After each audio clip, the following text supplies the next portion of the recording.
Her beta rejected and kissed the sister in public, but the Alpha King made him pay when he claimed her. I have been alive for 300 years, and I have felt nothing for 299 of them. Immortal Alpha King Santiago was cursed to live forever without love after his first mate died. But when a defiant Omega healer challenges his ruthless rule, the mate bond he thought was lost forever begins to burn again. Can an emotionless king learn to love again, or will breaking his curse cost him the only thing that makes eternity worth living? Chapter 1. The Throne of Thorns. I have been alive for 300 years, and I have felt nothing for 299 of them. The wolf kneeling before my throne trembles, as he should. Blood drips from the fresh wound on his shoulder. Punishment for the mercy he showed an enemy pack scout. Mercy. That worthless, dangerous indulgence that gets good wolves killed. You spared him, I say, my voice echoing through the stone chamber of my throne room. Explain. The young wolf, barely 20, with the idealism still bright in his eyes, lifts his chin. He was injured, Your Majesty. No threat. Killing him would have been strategic, I interrupt. It would have been strategic. He returns to his pack with tales of your weakness, and next time they attack, they aim for you first. You've painted a target on your back with your compassion. But Your Majesty, surely there's honor in... I rise from my throne, and the movement silences him more effectively than any command. I descend the 3 steps slowly, letting my presence fill the space between us. At 6'4", I tower over most wolves. The crown I wear is not ornamental. It's forged from the swords of those who challenged me and lost. Honor, I repeat, tasting the word like poison. Honor died with the last king who believed in it. I rule through strength, through fear, through the absolute certainty that crossing me means death. Not because I'm cruel, boy, because it keeps you alive. His eyes widened. He doesn't understand yet. They never do. Your Majesty, I only thought, thinking is dangerous. I circle him like the predator I am. Feeling is fatal. You want to survive in this kingdom? You learn to make the hard choices. You learn that sentiment is a luxury we cannot afford. I signal to my commander, Raphael, who stands at attention by the door. 10 lashes, public square. Let it be a reminder that mercy is weakness, and weakness is death. The young wolf's face crumbles, but he doesn't protest. Smart. As the guards escort him out, Raphael approaches. He's been with me for 150 years, long enough to know when to speak and when to stay silent. Today, he speaks. Your Majesty, the Grand Moon Festival is tomorrow. All pack leaders will be attending. Your presence is expected. I return to my throne, suddenly exhausted by the weight of this immortal existence. Expected, as if I'm some performing seal for their entertainment. It's tradition, Your Majesty, and tradition maintains order. He's right, of course. The festival is where alliances are forged, where disputes are settled, where the hierarchy of our world is reaffirmed. My absence would be noted, questioned, interpreted as weakness, and weakness invites challenges I don't have the energy to crush. Fine, I say, waving him away. Prepare the carriages, but I won't stay longer than necessary. These gatherings bore me. Raphael bows and leaves, and I'm alone in my throne room. Alone as I've been for 3 centuries, alone as I'll be for eternity if the witch's curse holds. The curse. That's what turned me into this hollow thing wearing a king's crown. After Elena died, after I went mad with grief and slaughtered everyone I blamed for her death, the witch cursed me with her dying breath. You will live forever, but never feel the mate bond again. You will rule, but never love. You will have power, but never peace. For the first decade, I raged against it. For the second, I grieved. By the third, I'd gone numb. And now, after 300 years, I can't remember what feeling anything was like. I look at my hands, still young, still strong, unmarked by the centuries that have passed. I haven't aged a day since the curse took hold. My body is frozen at 38 years old, but my soul? My soul is ancient and tired. There's a portrait on the wall to my right. Elena. I had it commissioned from memory 50 years after her death, when I could finally bear to look at her face again. Dark hair, kind eyes, a smile that once made me believe in goodness. She died because of me. Because I loved her too much, protected her too fiercely, and still couldn't save her when it mattered. Love killed her. Love broke me. And love is the one thing I'll never risk again. I rise from my throne and walk toward my private chambers, my footsteps echoing in the empty hall. Tomorrow I'll attend the festival, play my role as the feared Alpha King, and return to this tomb I call a castle. It's not a life, but that's all I have, and it's all I deserve. Chapter 2. Ghosts in the Mirror. The nightmare comes at 3 a.m, as it always does. I'm in the birthing chamber again, Elena's screams echoing off the stone walls. There's blood, so much blood, and the healers are moving frantically, their faces masks of controlled panic. Your Majesty, you need to leave, the head healer says, but I can't move. I'm frozen, watching my mate die before my eyes. Save her, I hear myself say. I don't care about the child. Save her. But they can't. Or won't. The baby comes first in their hierarchy of importance, the heir to the kingdom over the queen who carries it. Elena's hand finds mine, her grip weak. Santiago, she whispers. Don't be angry with them. They're doing their best. Even dying, she's thinking of others. It's what I loved about her. It's what got her killed. The baby, she gasps. Promise me you'll love. But she doesn't finish. Her hand goes slack in mine and the light leaves her eyes and the world ends. The baby's cry pierces the silence. A girl, pink and screaming and alive. Elena is not. I wake up gasping, my heart pounding in a chest that hasn't felt emotion in centuries. But this phantom pain from the nightmare, this I still feel. The memory is sharp enough to cut through even the curse's numbness. I sit up, running my hands through my hair. The sheets are soaked with sweat. 300 years and the dream hasn't lost its power to destroy me.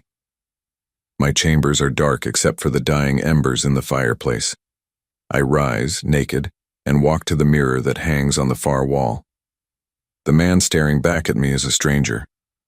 Dark hair, slightly too long because I can't be bothered with the formality of regular trims. Gray eyes that used to hold warmth but now look like winter storms. Cold and merciless. A face that women once called handsome, but now just find intimidating. Scars across my chest from 3 centuries of battles, each one a story I don't care to remember. This is what the curse made me. This is what grief forged. I touch the spot over my heart. The place where the mate bond once lived, burning bright and warm and constant. Now there's nothing. Just emptiness, and the dull ache of phantom pain, like a limb that's been severed but still sends signals to the brain. You're a monster, I tell my reflection. And monsters don't get redemption. Elena's portrait hangs in this room too. I keep it close, like a penitent keeping an instrument of torture.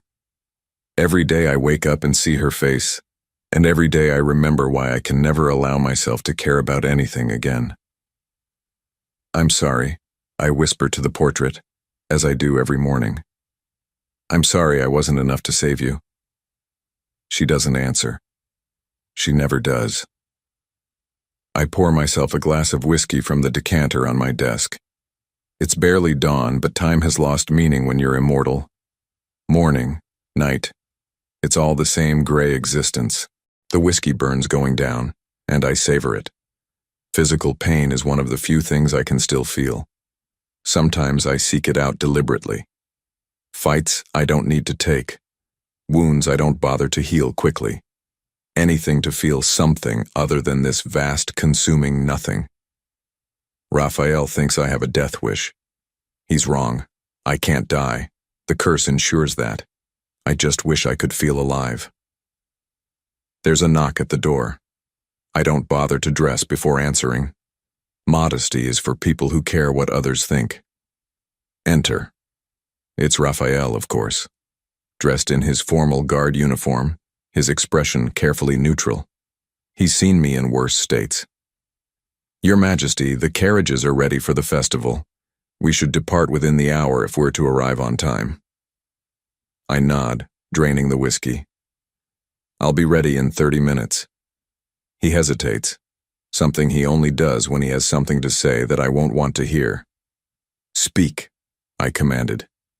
Your Majesty, the pack leaders will be watching you carefully tonight. There are rumors that your isolation has made you vulnerable. Some of the younger alphas think it's time for a change in leadership. I laugh, a sound like breaking glass.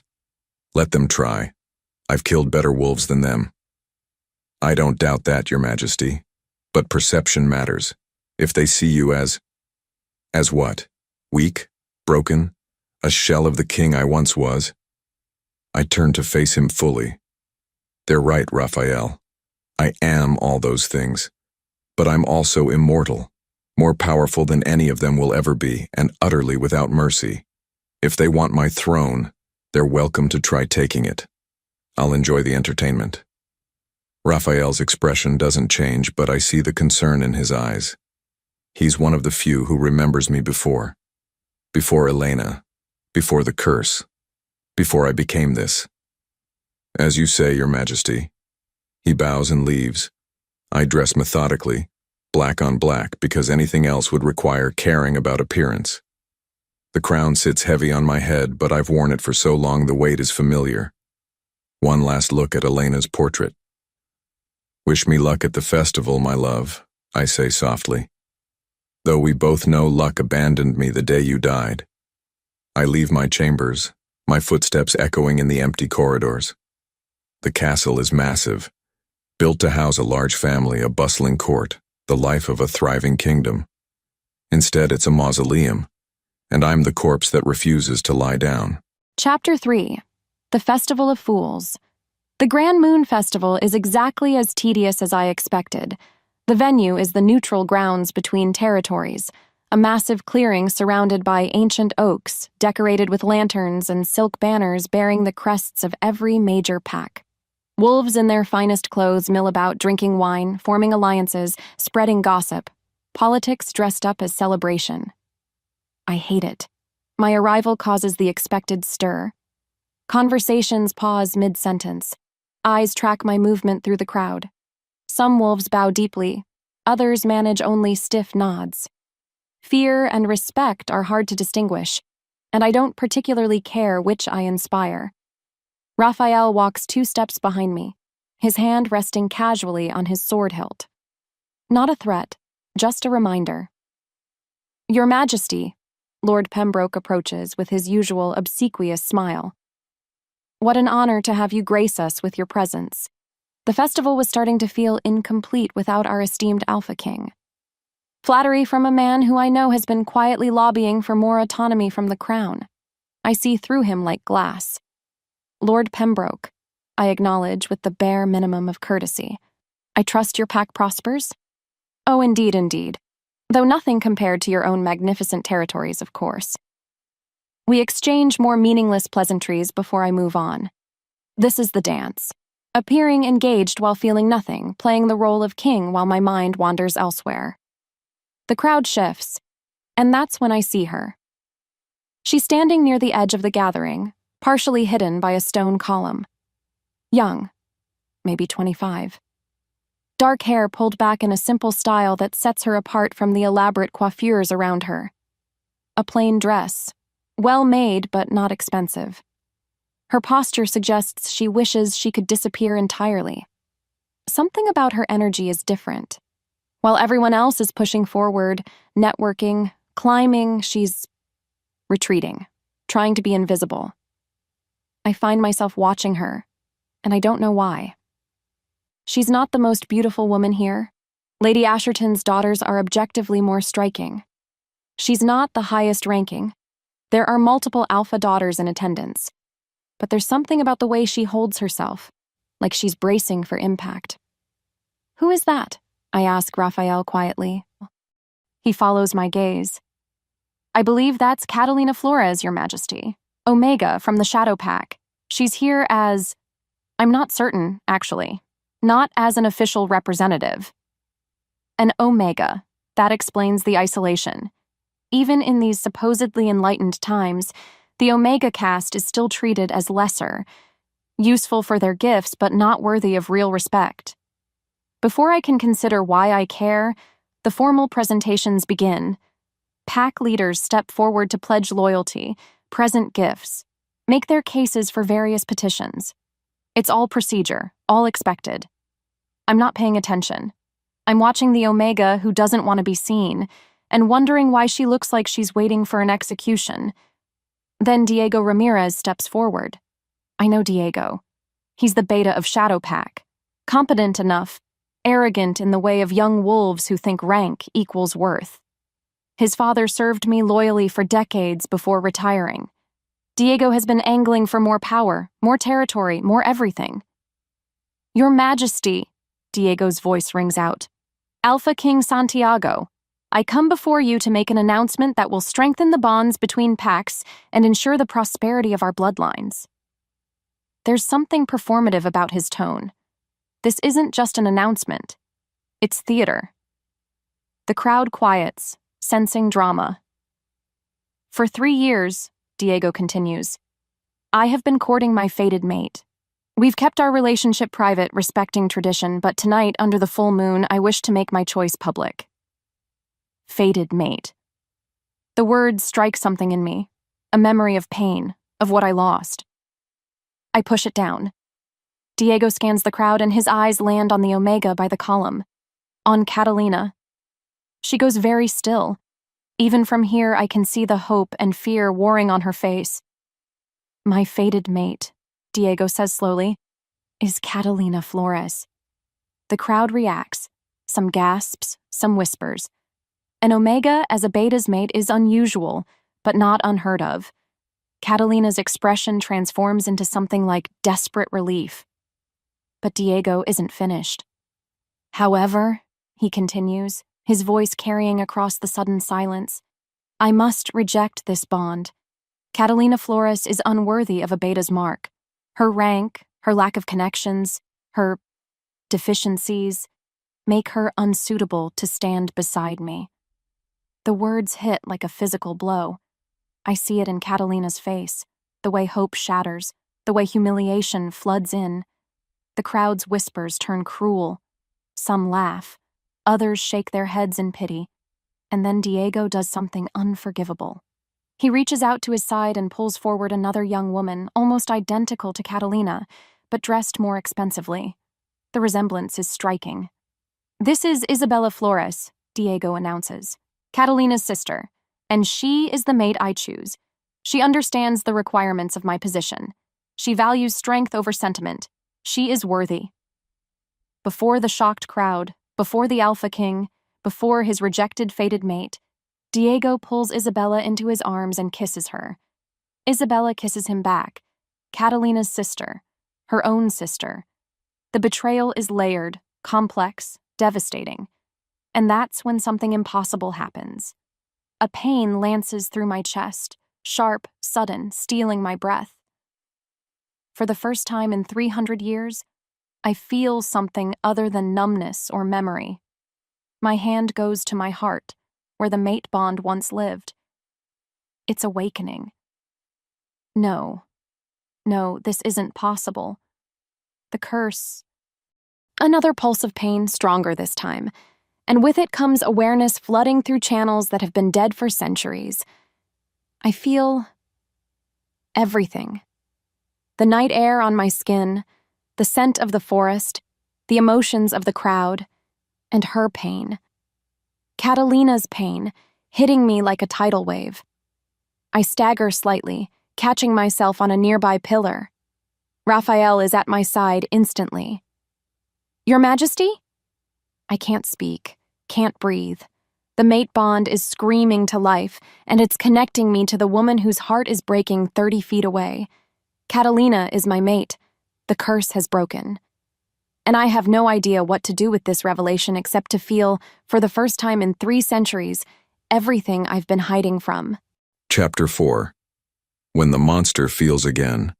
The world tilts sideways and I grip the stone pillar harder than necessary. My heart, my long-dead, cursed heart, is pounding like it's trying to escape my chest. This can't be happening. The mate bond doesn't just awaken. It explodes through me. 300 years of numbness obliterated in seconds. Every sense sharpens to painful clarity. I can smell individual wolves in the crowd, distinguishing their fear from their excitement.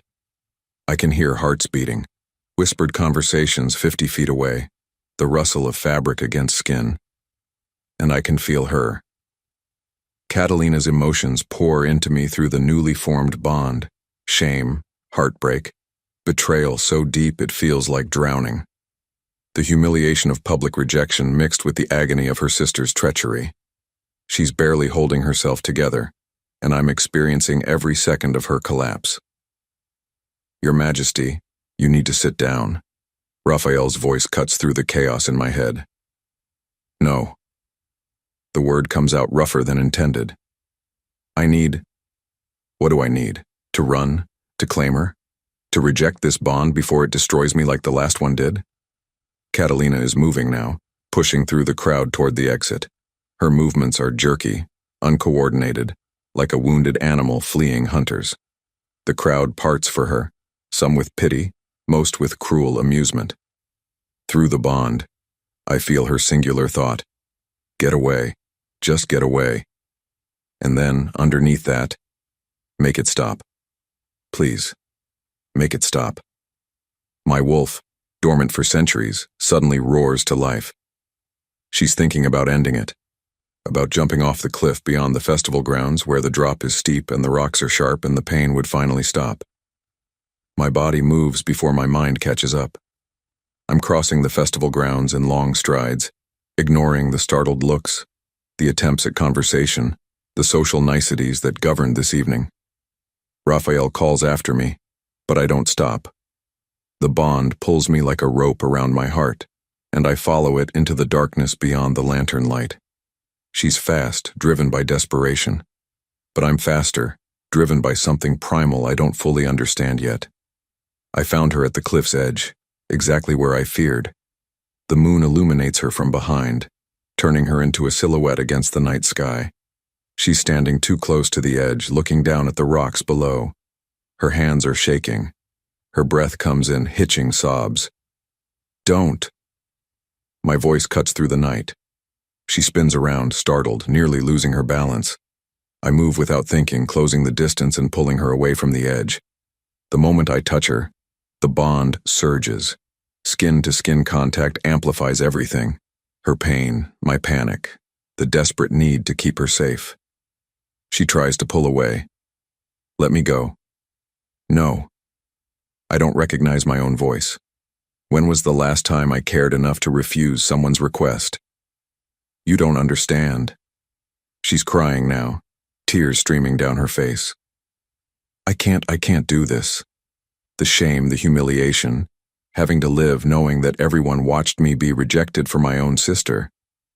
I understand more than you know. The words surprise me. She looks up at me for the first time, really looks, and her eyes widen. Alpha King? Even in her devastation, she recognizes rank. It should please me. Instead, it makes me angry. I'm not just a title. What am I? A 300-year-old curse victim? A broken king playing pretend? A man who forgot how to feel until her pain woke him up? Why would the Alpha King care if one worthless Omega lives or dies? Her question is bitter, self-loathing. The word worthless triggers something savage in me. She's not worthless. She's mine. The bond screams it, and for once, my wolf and I agree completely. But I can't tell her that. Not yet. Not when I'm barely processing it myself. Because you're under my protection now. The lie comes easier than the truth. I'm under no one's protection. I'm nothing. Diego made that very clear. Diego is a fool. The words come out harder than intended. And he will pay for his disrespect. She shakes her head, trying again to pull away from my grip. It doesn't matter. None of it matters. I just want the pain to stop. Through the bond, I feel exactly how much pain she's in. It's not just Diego's rejection. There are layers here. Childhood wounds, years of being dismissed, the particular agony of being betrayed by family. Her sister knew about the mate bond, knew about Catalina's hopes, and destroyed them anyway. The cruelty of it makes my hands clench. The pain will stop, I tell her. I promise you, it will stop. But not like this. Not by ending your life because lesser wolves couldn't see your worth. Worth? She laughs, a broken sound. I'm an Omega. I have healing abilities that no one wants because healing reminds people of weakness. I have a fated mate who publicly chose my sister over me. What worth is there in that? I want to tell her everything. About the mate bond connecting us. About how I haven't felt anything in 3 centuries, and now I'm drowning in her emotions and my own. About how she's not worthless, she's essential because she broke a curse I thought was eternal. But the words stick in my throat. 300 years of emotional isolation don't disappear in minutes. I know how to be cruel, how to intimidate, how to rule through fear. I don't know how to offer comfort, don't know how to be gentle. Come back to the festival, I say instead, my voice brooking no argument. Let me handle Diego. What are you going to do? What I do best. Something dark and satisfied settles in my chest. Deliver justice. She studies my face in the moonlight, and I wonder what she sees. The monster, the king, or something in between. I don't need you to fight my battles, she says finally, but there's less conviction in her voice. Too bad, I'm going anyway. I release her arm carefully, making sure she's steady before stepping back. The loss of contact makes the bond ache, but I ignore it. I'm good at ignoring pain. Raphael, I call out, knowing he's been following at a discreet distance. Escort Miss Flores back to the festival. Keep her safe. My commander emerges from the shadows with his usual perfect timing. Of course, Your Majesty. Catalina looks between us, confused and exhausted. I don't want to go back there. I can't face them. You won't have to face anyone, I assure her. You'll stay with Raphael while I deal with Diego and then… I hesitate, unsure how to finish that sentence. Then what? Then I claim her as my mate? Then I upend my entire existence for a woman I met 30 minutes ago? Then I risk everything I've carefully built to protect myself from ever feeling this kind of pain again? And then we'll figure out what comes next, I finish lamely. She doesn't look convinced, but she's too tired to argue. Raphael approaches carefully, offering his arm.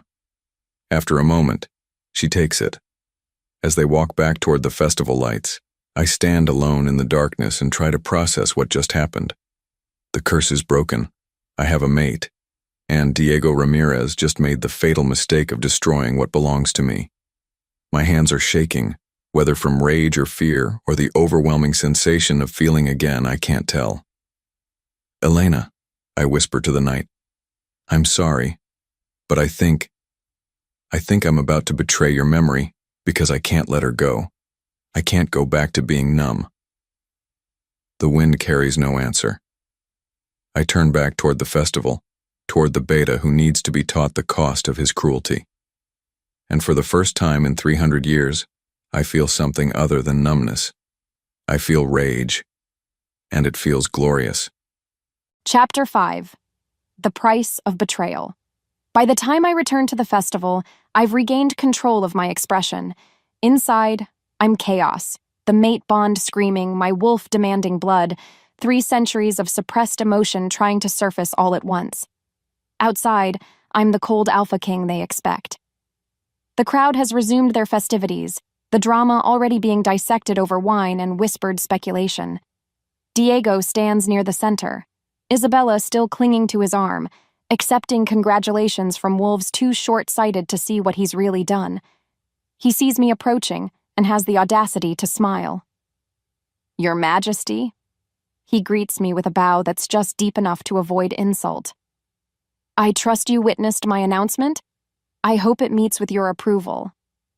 The casual arrogance in his voice makes my wolf snarl. He thinks this is just politics, social maneuvering. He has no idea what he's done. Diego Ramirez, I say, my voice carrying across the suddenly silent crowd. Step forward. His smile falters slightly, but he releases Isabella and moves to stand before me. Of course, Your Majesty.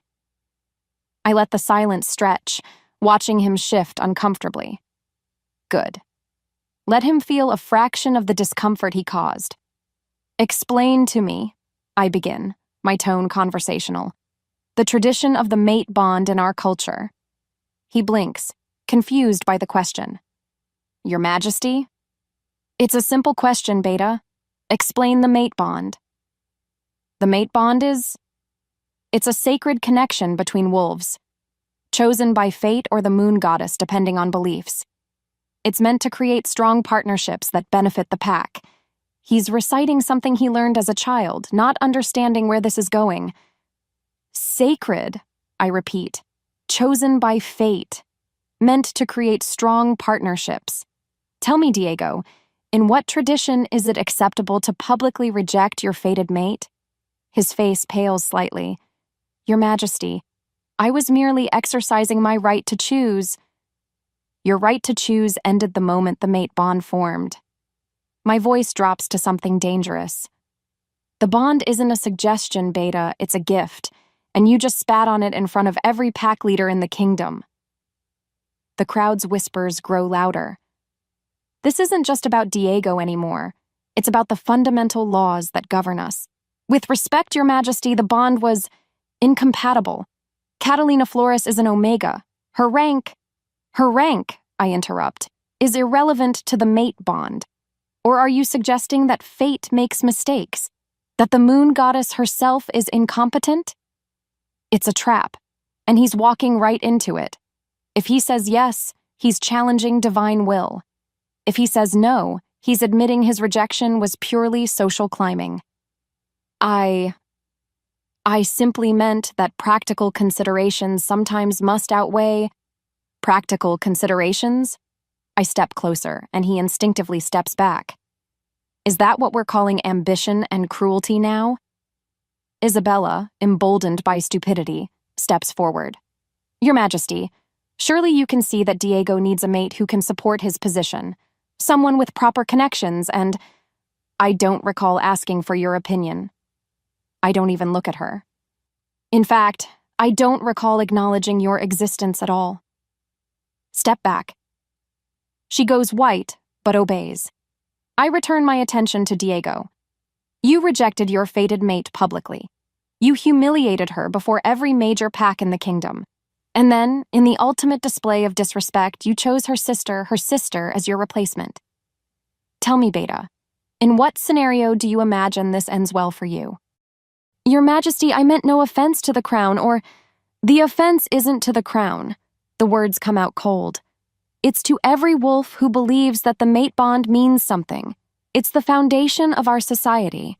And most importantly, it's to a young woman who deserved better than a coward too concerned with status to recognize a gift when fate handed him one. Diego's composure is cracking. I'm not a coward, Your Majesty. I made a strategic choice. You made a mistake. I let the silence hang for 3 heartbeats. And I'm going to ensure you never make it again. Raphael steps forward with a scroll, the formal decree that will seal Diego's fate. I don't even need to read it. I had him prepare this the moment I understood what Diego had done. Diego Ramirez, I announce, loud enough for everyone to hear. By the authority of the Alpha King and the ancient laws of our people, I strip you of your title as Beta. You are hereby banished from all pack territories and marked as Omega Breaker, a brand that will ensure no pack, no mate, no future will ever accept you. The crowd gasps. Omega Breaker is one of the worst brands you can receive. It marks you as someone who hurts the vulnerable, who cannot be trusted. Diego's face goes from pale to ashen. Your Majesty, please, You have 24 hours to leave Shadowpack territory. If you're found within any Packlands after that, the penalty is death. Do you understand? He's shaking now, the reality crashing down. Everything he worked for, destroyed in minutes. And Isabella Flores. I turn my gaze to Catalina's sister. You knew about the mate bond. You knew what Diego was to your sister, and you chose to betray her for your own advancement. Isabella's false confidence crumbles. Your Majesty, I didn't... Catalina wouldn't have been happy with him anyway. I was just banished, I interrupt. Same terms, 24 hours. And consider yourself fortunate. I'm being merciful. Lord Pembroke steps forward, carefully. Your Majesty, surely banishment is extreme for a simple matter of... It's not a matter of romance. I address the crowd now, letting them all hear. It's a matter of honor, of the principles that separate us from animals. Diego Ramirez had a choice. Respect the gift fate gave him or chase his own ambition. He chose wrong. Let his punishment remind every wolf here that some things are more important than rank or status. The silence that follows is absolute. I've made my point. More than that, I've drawn a line in the sand. And every wolf here will remember this moment. The night the Alpha King punished cruelty to an Omega. This gathering is concluded, I announce. Return to your territories. And remember, I'm watching. The crowd begins to disperse, voices rising in excited speculation. Diego stands frozen, destroyed. Isabella is crying, her pretty face ruined by tears. I feel nothing for them. But through the bond, I feel Catalina's shock, her confusion, her dangerous spark of hope. Raphael appears at my side. She's in the guest quarters, Your Majesty, under guard. Good. I pause. How is she? Quiet, confused about why you... He stops, studying my face. Your Majesty, what happened tonight? I could tell him about the curse breaking, about the mate bond, about how I'm barely holding myself together under the weight of feeling everything after 3 centuries of nothing. Instead, I say, justice happened. Make sure Miss Flores has everything she needs. I'll speak with her shortly. Your Majesty, the carriages are prepared to return to the castle whenever she comes with us. Raphael's eyebrows rise fractionally. Your Majesty? Catalina Flores comes with us to the castle. It's not safe for her to remain here, not with Diego's family likely to seek revenge. She's under my protection now. Of course, Your Majesty. He doesn't ask why. Don't question the logic. Raphael has been with me too long. He knows when to push and when to simply obey. As he walks away to make arrangements, I stand alone in the emptying festival grounds and try to understand what I've just done. I've upended pack politics for a woman I don't know. I've declared her worthy of protection in a way that will make wolves question my motivations. I've ensured she'll have to come to my castle, be near me, where the mate bond will only grow stronger. And I've done it all while terrified that caring about someone again will destroy us both. What are you doing, Santiago? I mutter to myself. The bond pulses with an answer, protecting what's yours. That's what terrifies me most. She's not mine. Not really. The bond says she is, but bonds can be rejected. She could walk away. Should walk away probably before I ruin her the way I ruined Elena. But the thought of her leaving makes my chest tighten with panic. I'm trapped between 3 centuries of protective numbness and this terrifying new reality of feeling everything. And I have no idea which one will win. Chapter 6. The claim he never wanted. The guest quarters are in the east wing of the festival manor, rooms reserved for high-ranking visitors who need to stay overnight. Raphael has stationed 2 guards outside Catalina's door, a precaution against Diego's family attempting something stupid. I dismiss them with a gesture and stand outside her door, suddenly uncertain. What am I supposed to say? How do I explain this without explaining everything? Through the bond, I feel her inside, exhausted, emotionally shattered, but no longer contemplating death. That's something, at least. I knocked, softly. Come in. Her voice is hoarse from crying, I enter to find her sitting on the edge of the bed, still in her simple dress, her hair fallen from its pins. She looks up at me with red-rimmed eyes, and the bond aches with her pain. "Your Majesty." She starts to stand to bow properly, but I wave her down. "Don't. You don't need to." I trail off, uncertain. "Why did you do that?" she asks directly. "Why punish Diego? Why defend me? I'm nobody to you, nobody to anyone." The words, "You're my mate," sit on my tongue, but I swallow them. She's not ready to hear that. Hell, I'm not ready to say it. "You're not nobody," I say instead, keeping my distance because I don't trust myself to get closer. And what Diego did was wrong. It violated the principles of our society. No one else seemed to think so. Bitterness colors her tone. They were congratulating him, laughing at me. They were wrong, too. She studies me with those dark eyes, and I feel her confusion through the bond. She can't understand why the feared Alpha King would care about one Omega's humiliation. Join the club, I think. I barely understand it myself. "I've arranged for you to come to the castle," I say, changing subjects before she can ask more questions I can't answer. "It's not safe for you here. Diego's family will blame you for his banishment." "Of course they will." She laughs humorlessly. "The Omega ruins everything again." "You ruined nothing. Diego ruined himself." "And my sister? What did she ruin?" The question is loaded with pain. I don't have a good answer. "Your sister made her choice. She'll have to live with it. She chose my mate." Catalina's hands clench in her lap. "My own sister. She knew. She knew about the bond, about how I felt, and she still..." Her voice breaks. I want to cross the room, to offer comfort, but I'm frozen.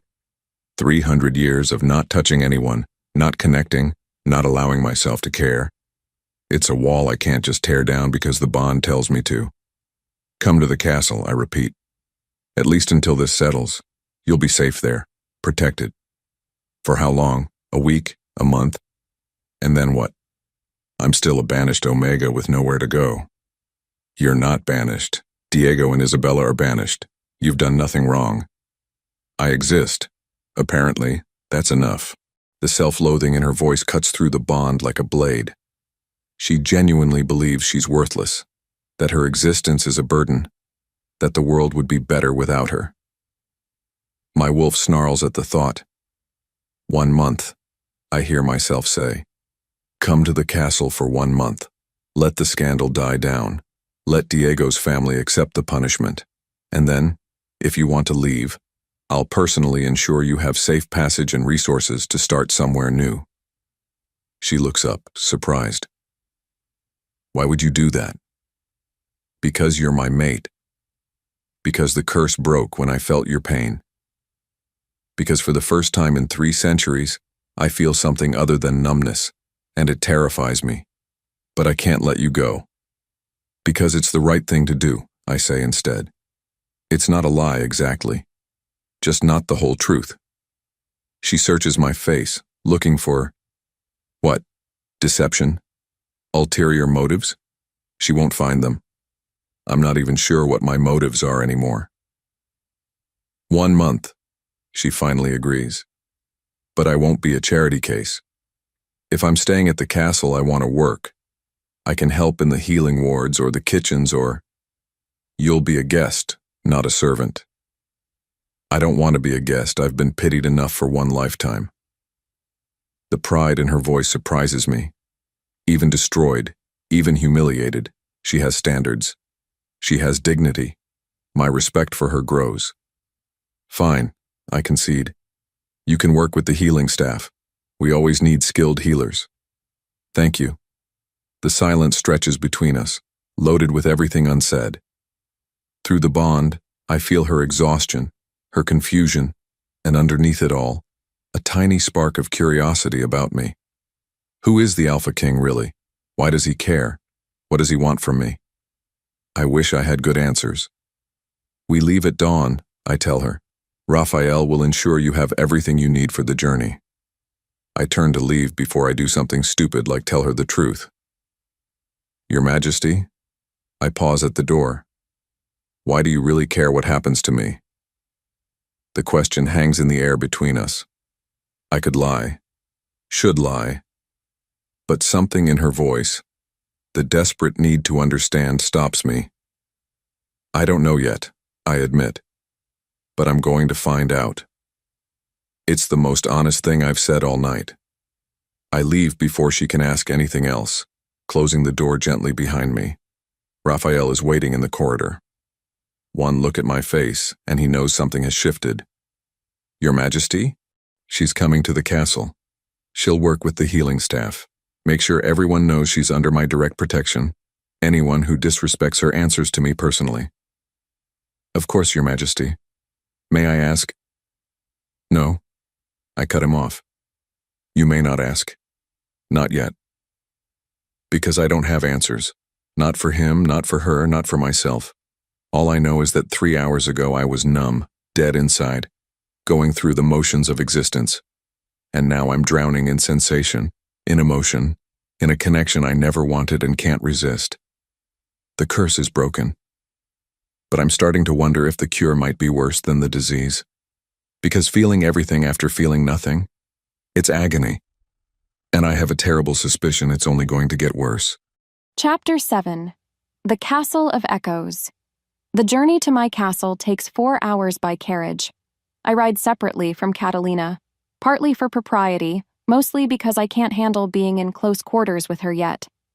The mate bond is already overwhelming at this distance.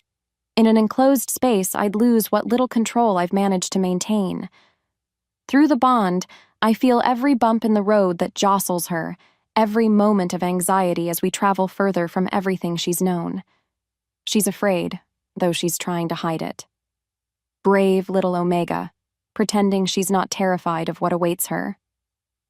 My castle appears on the horizon just after dawn, a massive stone fortress built on a cliff overlooking the northern territories. It's imposing, intimidating, exactly the kind of place you'd expect the feared Alpha King to live. It's also lonely as hell.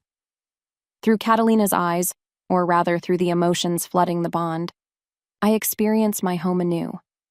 The high walls are designed to keep everyone out, the sparse decoration that speaks of a man who's stopped caring about comfort, the cold, echoing halls that haven't heard laughter in centuries. It's a tomb. I've been living in a mausoleum and calling it a castle. The carriages pull into the courtyard. I dismount first, then move to help Catalina from her carriage. The moment my hand touches hers, the bond flares. She gasps softly, and I know she felt it too. That electric connection, that sense of rightness. I release her hand quickly, stepping back. Welcome to Morven Castle, I say formally, as if we're strangers instead of fated mates. She looks up at the imposing structure, and through the bond I feel her thought. This place is as cold as he is. It stings more than it should. Mrs. Thornton, my head housekeeper, approaches with her usual efficiency. She's been with me for 70 years, long enough to have seen me before and after the curse. Her eyes widen slightly when she sees Catalina, but she's too professional to comment. Your Majesty, shall I show the young lady to the guest quarters? Yes, the East Wing. I pause, realizing what I almost said. I almost told her to prepare Elena's rooms, my dead mate's chambers, frozen in time for 3 centuries. What is wrong with me? Actually, no. The blue suite in the West Wing, it has morning light. Why do I care about morning light? Since when do I consider such things? Mrs. Thornton's eyebrows rise fractionally. Of course, Your Majesty. And shall I arrange for... Miss Flores will be working with our healing staff. Coordinate with healer Marcus. She has full access to the healing wards and supplies. I'm speaking too quickly, issuing orders to avoid looking at Catalina. She's under my direct protection. Anyone who treats her with anything less than complete respect answers to me personally. Understood, Your Majesty. Mrs. Thornton turns to Catalina with a slight smile, the first genuine warmth I've seen directed at my mate. If you'll follow me, Miss Flores, I'll show you to your rooms. Catalina nods, then glances back at me. Through the bond, I feel her confusion, her uncertainty, her desperate need to understand what's happening. I should say something reassuring, should explain or comfort or something. Instead, I turn and walk away, heading for my study where I can lock the door and try to process the chaos of the last 12 hours. Behind me, I feel her disappointment through the bond. It cuts deeper than any blade. My study is exactly as I left it. Dark wood, leather chairs, walls lined with books I've read 100 times. It smells like whiskey and old paper and loneliness. I pour myself a drink even though it's barely 8 in the morning. Raphael appears in the doorway. Of course he does. The man has a sixth sense for when I'm falling apart. Your Majesty, the arrangements have been made. Miss Flores is settling into her quarters. I've assigned 2 guards for her protection, stationed discreetly. Good. I drain the whiskey, pour another. Your Majesty, what exactly is happening here? I laugh, the sound bitter. I wish I knew, Raphael. I truly wish I knew. In 300 years, I've never seen you act this way. You defended an Omega you'd never met. You brought her to your private castle. You're issuing protection orders as if she were royalty. The staff is already talking. Let them talk. They're saying she's your mistress. The glass shatters in my hand. I look down at the blood welling from my palm, the shards embedded in my skin.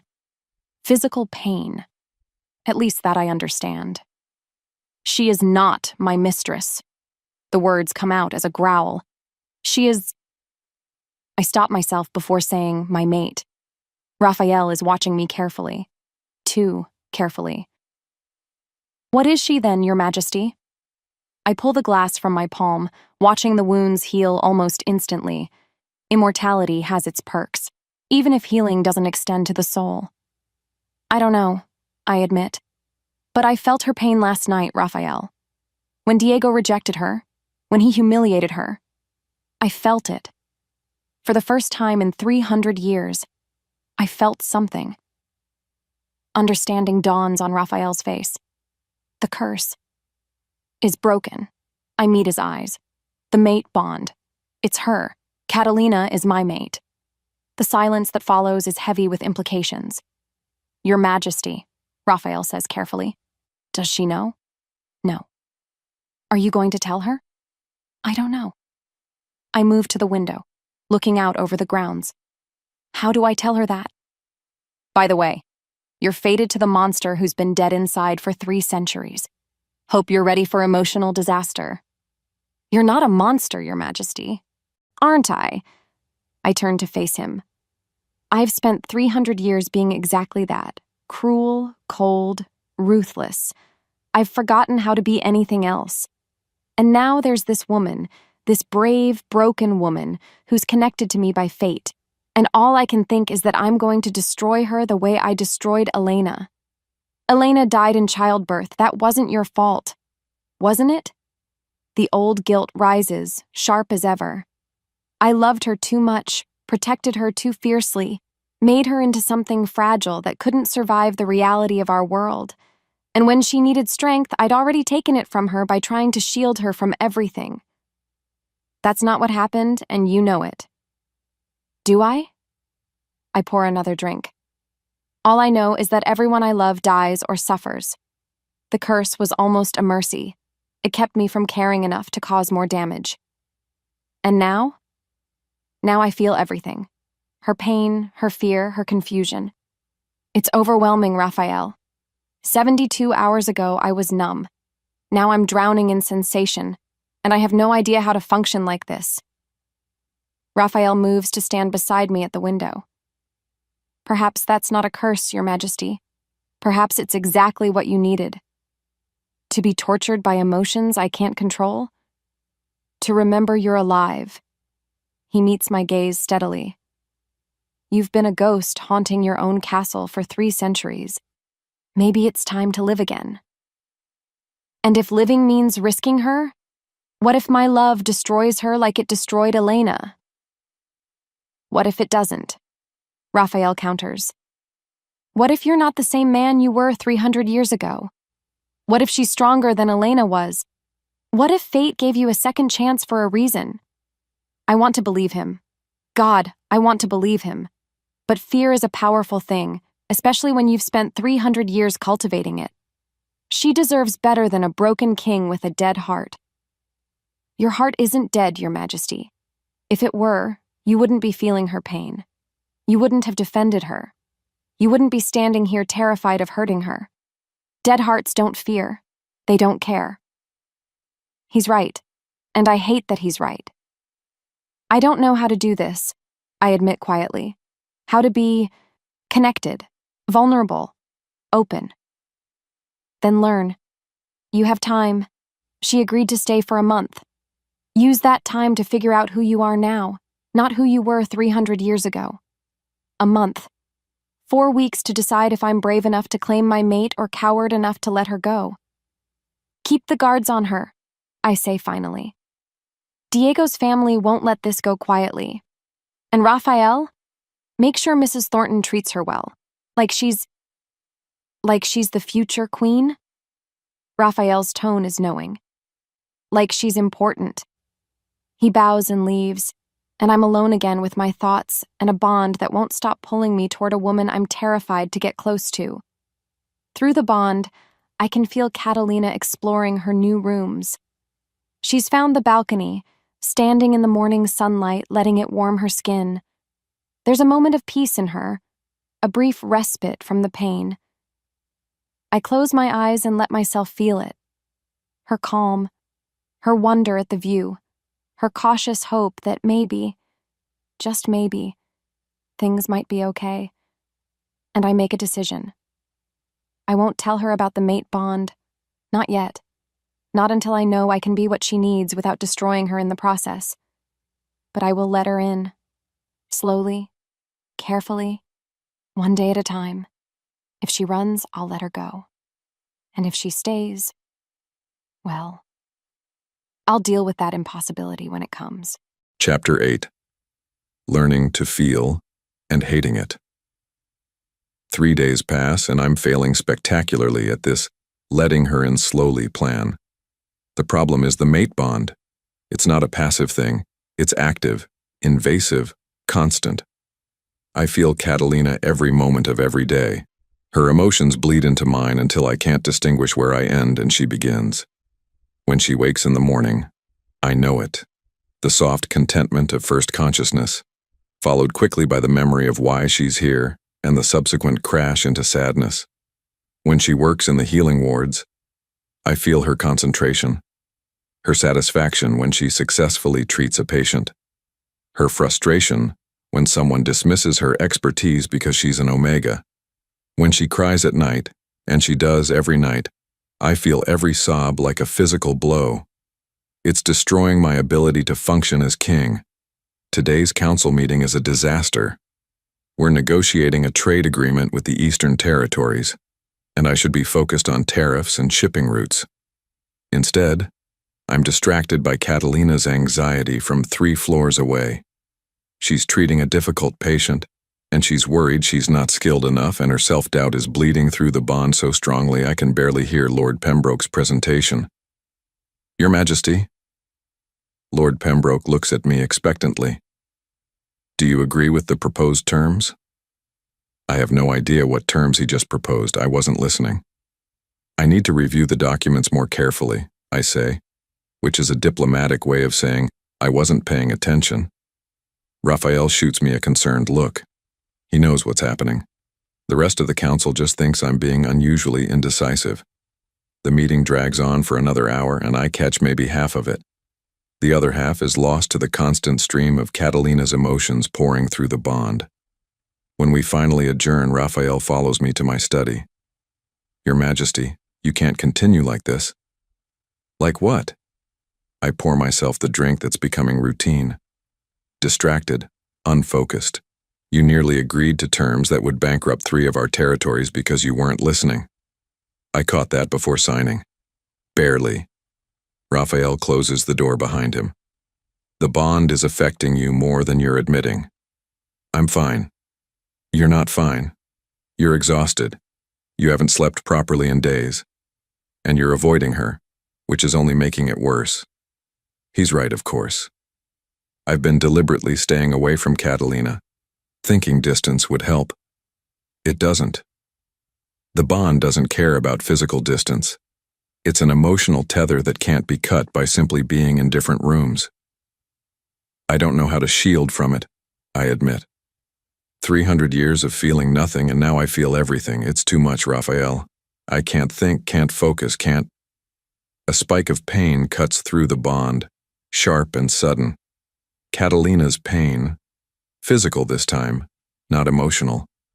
I'm moving before I consciously decide to, out the door and down the corridor toward the healing wards. Raphael calls after me, but I don't stop. I find her in one of the treatment rooms, cradling her right hand. Blood drips from a deep cut across her palm. One of her patients, a young wolf with a fever, is apologizing profusely. "I'm so sorry, Miss Flores. I didn't mean to lash out. The pain just—" "It's okay," Catalina assures him. Even as her hand throbs with pain, I can feel through the bond. Fever makes wolves unpredictable. Just lie back down and let me finish treating you. "You need to treat yourself first," I say from the doorway. Everyone in the room freezes. The patient's eyes go wide. The two healers assisting Catalina bow immediately. Catalina looks up, surprised. "Your Majesty, I didn't. It's just a small cut. I can—" "Now." The word comes out harsher than intended, but I can feel her pain, and it's making my wolf agitated. She hesitates, then nods to one of the other healers. "Can you finish treating the fever? Standard protocol." The healer nods quickly, and Catalina follows me out of the treatment room. I lead her to a private chamber where supplies are kept, close the door behind us. "Let me see." "It's really nothing, Your Majesty. I've had worse." But she extends her hand anyway. The cut is deep, still bleeding. I can feel the sting of it through the bond, though she's trying to appear unaffected.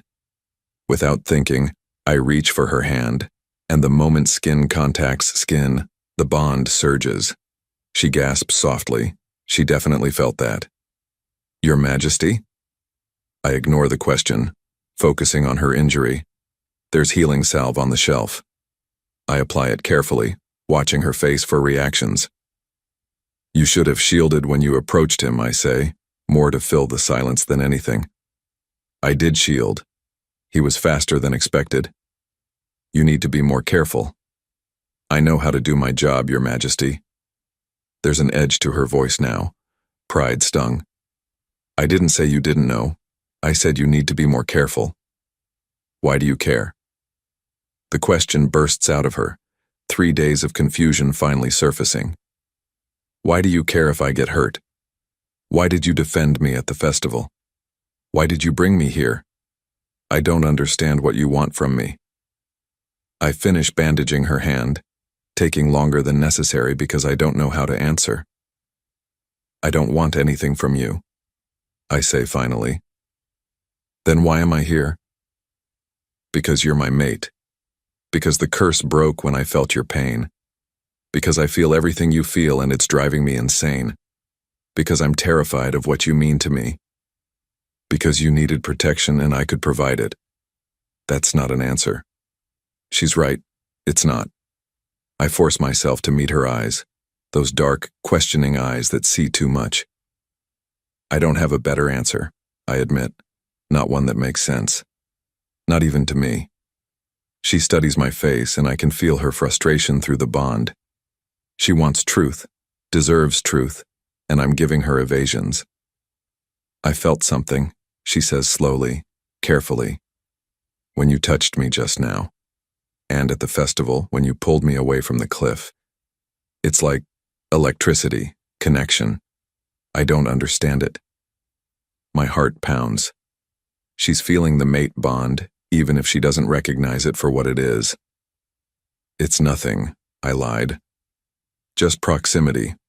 Wolves can sense each other's energy." "It doesn't feel like nothing." Catalina. Her name feels intimate on my tongue, too familiar. "Miss Flores, you should rest." The cut will heal faster if you're not straining it. You're avoiding the question. I'm avoiding a lot of things. The admission slips out before I can stop it. Why? Because I'm a coward, because I'm terrified, because 300 years of isolation don't disappear in 3 days just because fate decided to give me a second chance. It's complicated. Everything about you is complicated, she says, and there's no malice in it, just observation. The feared alpha king who punishes cruelty, the cold ruler who personally bandages a servant's hand, the man who acts like he doesn't care but watches everyone carefully. Who are you really? The question cuts to the core of what I've been asking myself for 3 days. Who am I? The monster I became? The man I used to be? Something in between? I'm someone who's forgotten how to be anything but alone, I answer honestly. And I don't know how to change that. The vulnerability of the admission shocks us both. Before she can respond, before I can take it back, I leave the room. But I can feel her emotions following me through the bond, confusion, sympathy, curiosity, and underneath it all, something that terrifies me more than anything else. Hope. She's starting to care, and I have no idea what to do about it. Chapter 9. The first attack. It happens 6 days after she arrives at the castle. I'm in a meeting with territory representatives when the bond screams. Not pain exactly. Terror. Pure, undiluted terror flooding through the connection so strongly I'm on my feet before anyone can react. Your Majesty? One of the representatives looks confused.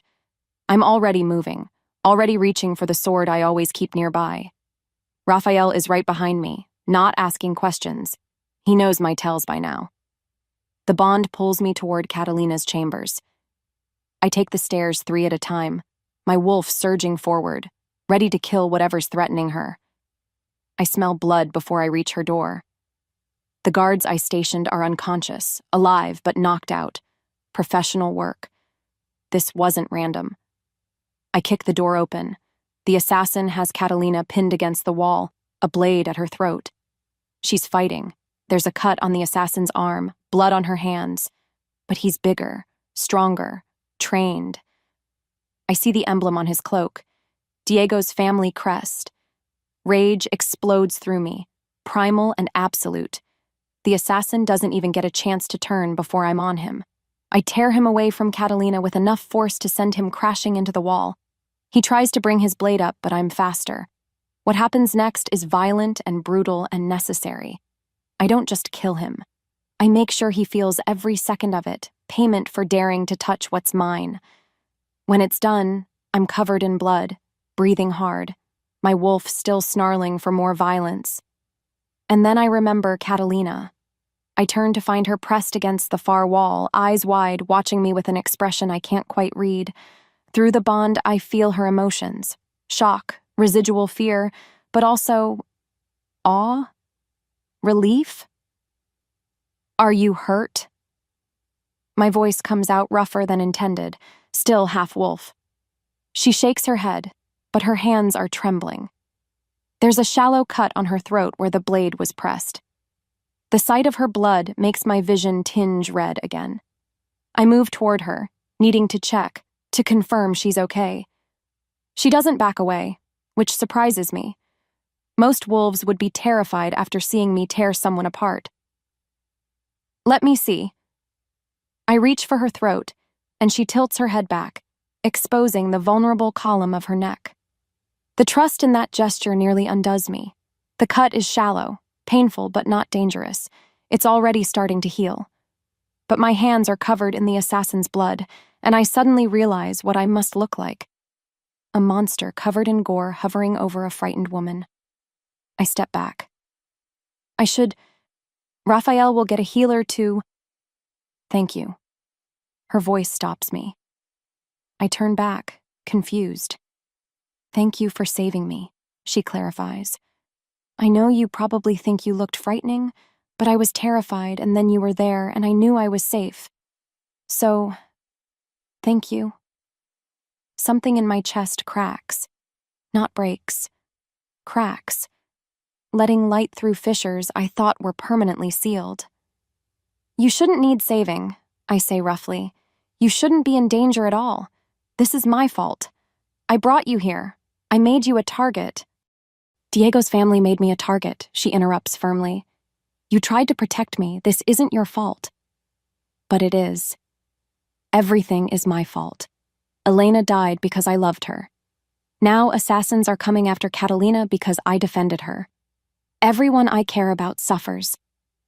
Raphael bursts through the door with additional guards, takes in the scene, and immediately starts issuing orders.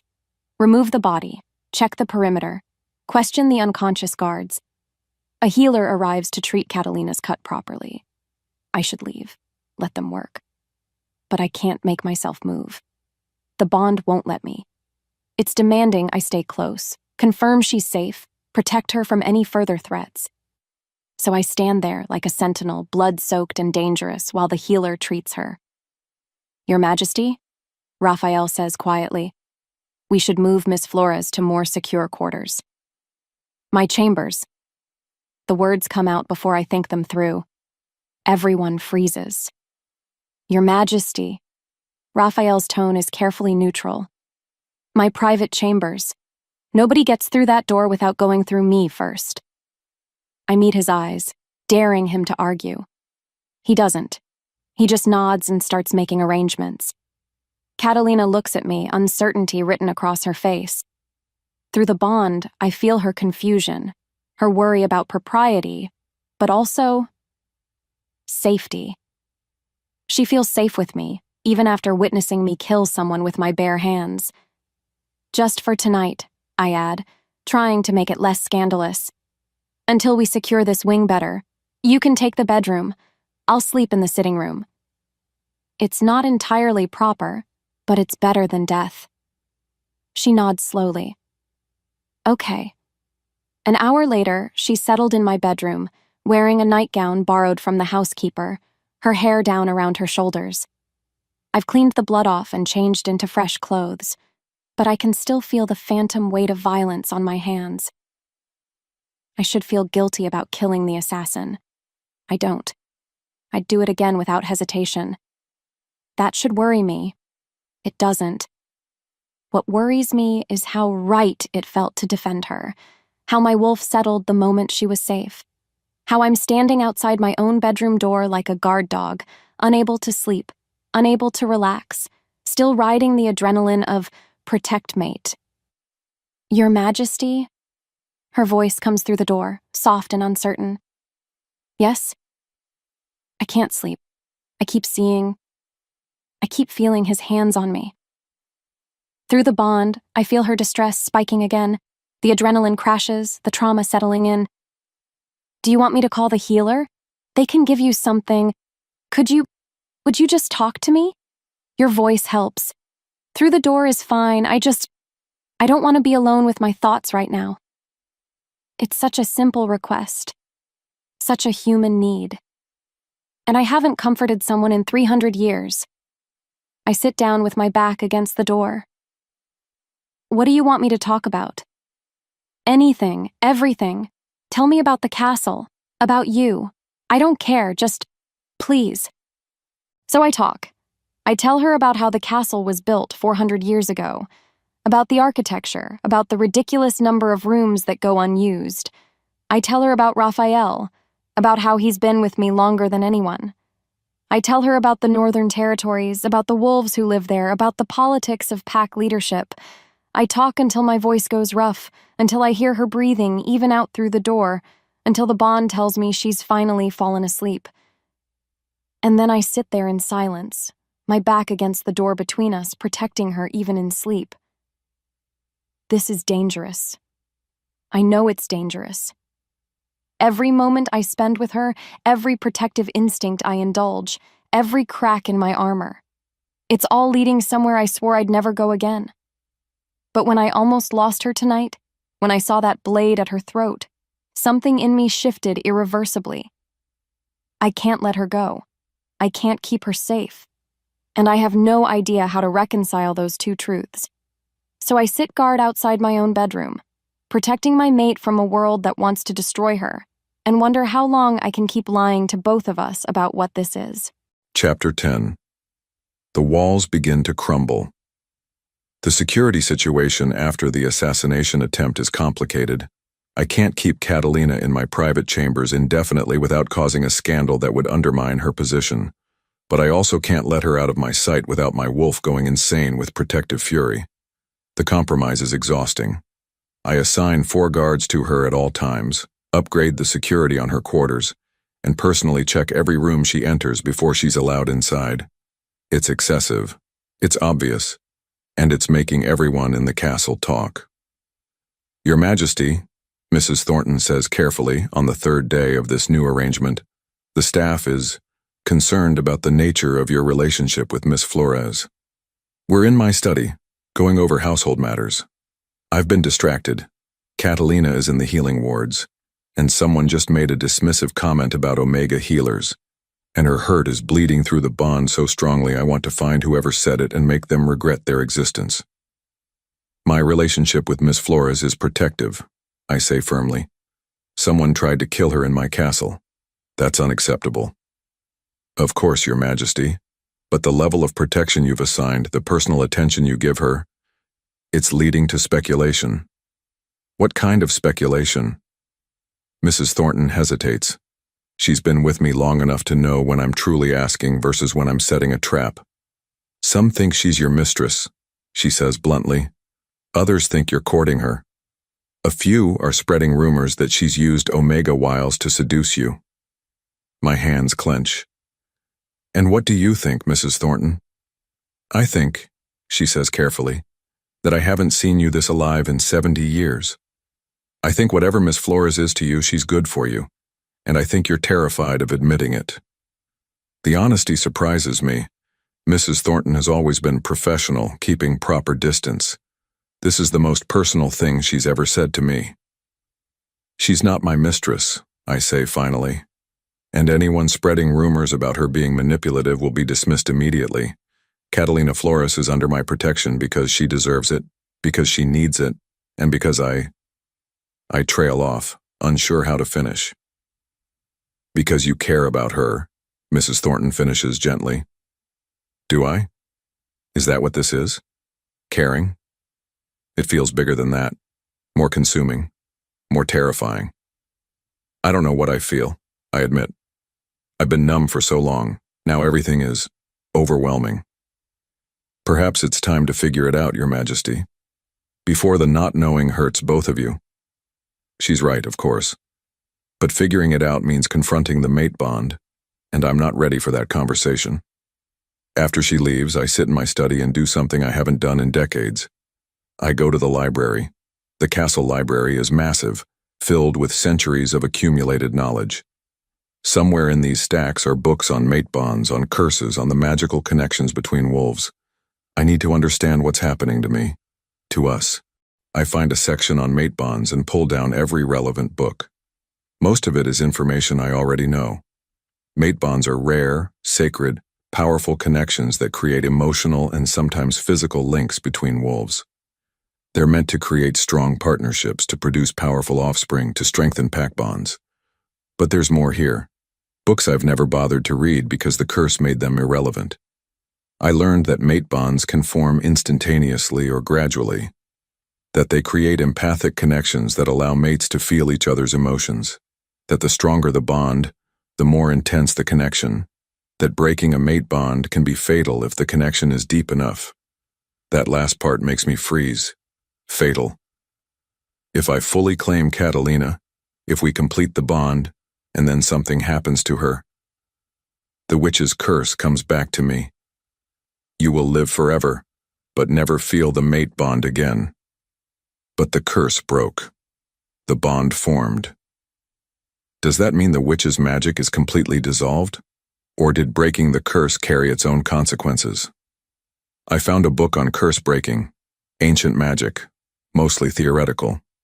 The text is dense, written in an archaic language that takes effort to translate. One passage catches my attention. When a curse is broken, not by counterspell but by circumstance, the magical debt must be paid. The curse does not simply end, it transforms. What was taken must be returned in equal measure. If the curse prevented feeling, the breaking allows feeling, but magnified. If the curse prevents connection, the breaking creates connection, but at a cost. What cost? I read further, my dread growing with each page. The breaking of a mate bond curse carries unique risks. If the bond forms and is then severed, by death, rejection, or separation, the cursed party will experience the combined grief of all the years they were denied feeling. Centuries of suppressed emotion will return at once, and few survive such an onslaught of pain. I close the book carefully, my hands shaking. If Catalina dies, if she leaves me, if anything happens to break our bond once it's fully formed, I'll experience 300 years of grief all at once. It will kill me. Not physically, I'm still immortal, but emotionally. I'll be destroyed so completely there will be nothing left but madness. This is why the bond terrifies me. Not just because I might hurt her, but because loving her means risking an annihilation I won't survive. I sit in the library for hours surrounded by books that confirm my worst fears, trying to decide what to do. I should tell her, should explain the mate bond, give her the choice to reject it before it's too late, before we're both trapped in something that could destroy us. But the thought of rejection, of her choosing to walk away, makes my chest tighten with panic. I'm trapped between protecting her by keeping distance and destroying us both by allowing closeness. There's no good choice, there's only choosing which kind of pain I can survive. Chapter 11. Of Nightmares and Revelations. The decision is taken out of my hands 2 nights later. I wake to screaming. Not my screaming, Catalina's. Through the bond, her terror slams into me like a physical force. She's having a nightmare, trapped in some horror her mind has constructed, and she can't escape. I'm at her door before I fully wake, not caring about propriety or scandal or anything except stopping her pain. The guards let me through without question. They've learned not to get between me and her when the bond flares. She's tangled in her sheets, thrashing, tears streaming down her face even in sleep. Her voice is raw from screaming words I can't quite make out. Catalina. I approach the bed carefully. Catalina, wake up. It's a dream. She doesn't hear me. The nightmare has her completely. Through the bond, I see fragments. Diego's face, twisted in cruelty. Isabella's betrayal. The assassin's blade at her throat. All her trauma cycling through her sleeping mind, torturing her. I do the only thing I can think of.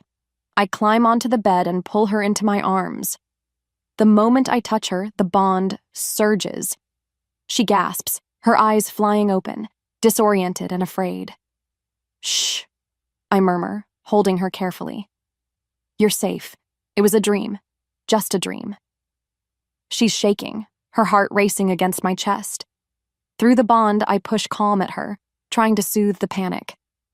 I'm sorry, she gasps. I'm sorry, I didn't mean to wake you, I just...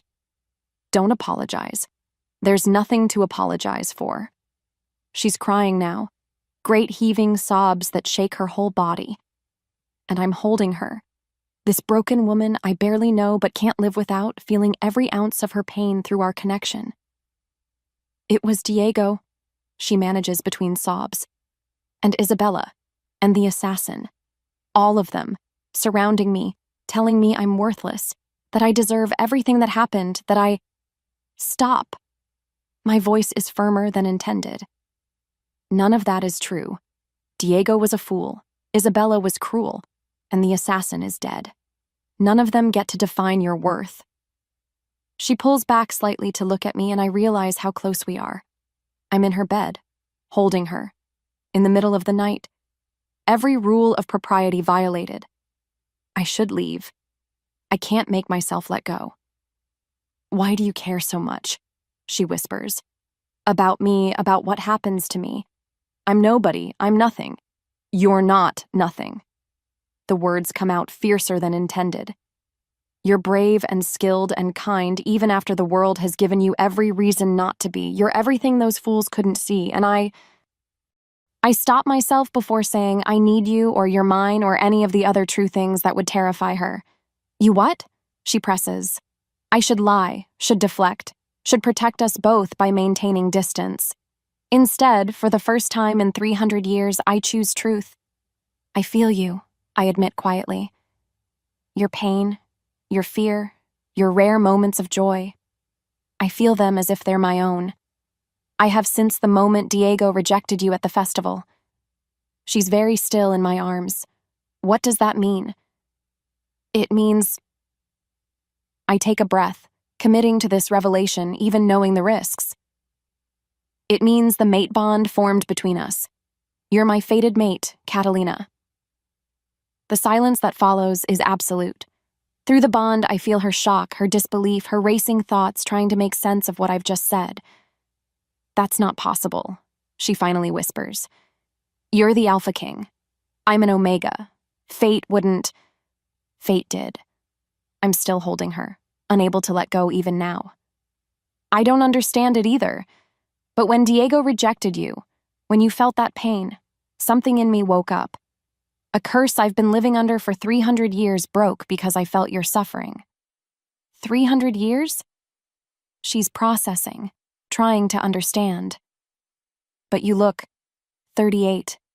I know, I'm immortal, cursed to live forever without feeling the mate bond. Until you. She pulls back further now, needing space to think. I force myself to let her go, moving to the edge of the bed to give her room. So all this time, she says slowly, when you've been protecting me, defending me, it's because I'm your mate. Yes. The word feels significant, heavy with implications. And you didn't tell me?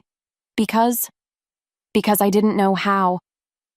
I run my hands through my hair, exhausted. Because I spent 300 years alone, and I don't know how to be anything else. Because I'm terrified that caring about you will destroy you the way I destroyed my first mate. That gets her attention. First mate? And so I tell her. About Elena. About the pregnancy I begged her not to risk. About watching her die slowly over 2 days of painful labor. About the daughter who lived 3 hours before following her mother. About my grief-fueled massacre that earned me the witch's curse. I tell her everything, the words pouring out like blood from an old wound finally lanced. When I'm done, there are tears on my face. I don't remember the last time I cried. Probably the day Elena died. Catalina is quiet for a long time, processing. I'm sorry, she finally says. I can't imagine that pain. I don't want your pity. The words come out harsher than intended. It's not a pity. It's empathy. She reaches out hesitantly and takes my hand. The bond flares at the contact, warm and right. You lost everything. Of course you're afraid to care again. I'm not afraid. The lie is automatic. You're terrified, she corrects gently. And so am I. Diego destroyed me. Isabella betrayed me. And now you're telling me I'm fated to a 300-year-old cursed king who thinks he's going to ruin me. This is a lot. I know. Do you want me to reject the bond? Her voice is small, uncertain. Is that why you're telling me? So I can walk away? The thought of her rejecting the bond, of severing this connection, makes my wolf howl in protest. But I force myself to say, if that's what you want, I won't stop you. You deserve a choice. You deserve better than... Don't tell me what I deserve, she interrupts. Diego did that. Isabella did that. Everyone has always told me what I deserve, what I'm worth, what I should accept. For once, I want to decide for myself. Then decide. I met her eyes, terrified of her answer. I'm not going to pressure you. I'm not going to manipulate you. You can stay, or you can leave, or you can reject the bond entirely. It's your choice. She's quiet again, thinking. Through the bond, I feel her warring emotions: fear, curiosity, attraction, uncertainty. I need time, she says finally. Time to process this, Time to figure out what I want instead of just reacting to what others have done to me. You have all the time you need, even though the waiting will kill me. Your month of staying is still in effect. Use that time to decide. And you'll stay away? Give me space? The request is reasonable. It's also impossible. I'll try, I say honestly, but the bond makes it difficult. I feel your emotions constantly. When you're afraid or hurt, my instinct is to protect. I don't know how to turn that off. Then don't. She squeezes my hand. But let me process this. Let me figure out who I am, what I want, without the pressure of the mate bond hanging over every interaction. Okay. It's not okay, it's agony, but it's what she needs, so it's what I'll give her. I stand to leave, but she doesn't release my hand. Santiago? It's the first time she's used my name. The intimacy of it makes my heart stutter. Yes? Thank you. For telling me the truth. For giving me a choice. That's more than anyone else has ever done. I nod, not trusting my voice, and leave before I do something stupid like beg her to accept the bond right now. In the hallway, I lean against the wall and try to breathe through the panic. She knows. She knows everything. And now all I can do is wait to see if the truth drives her away or brings her closer. Chapter 12. The deepening dark. 5 days after my confession, Catalina has barely spoken to me. She's not avoiding me exactly. We're still connected through the bond, still aware of each other constantly. But she's created a careful emotional distance, processing everything I told her in her own time. I'm losing my mind. Every day is torture. I feel her confusion, her fear, her occasional sparks of curiosity about me that she quickly suppresses. I feel her working in the healing wards, laughing with the other healers, finding moments of peace. And I feel her doubt. The constant, gnawing doubt about whether accepting the mate bond would be healing, or just a different kind of destruction. I don't blame her. I have the same doubts.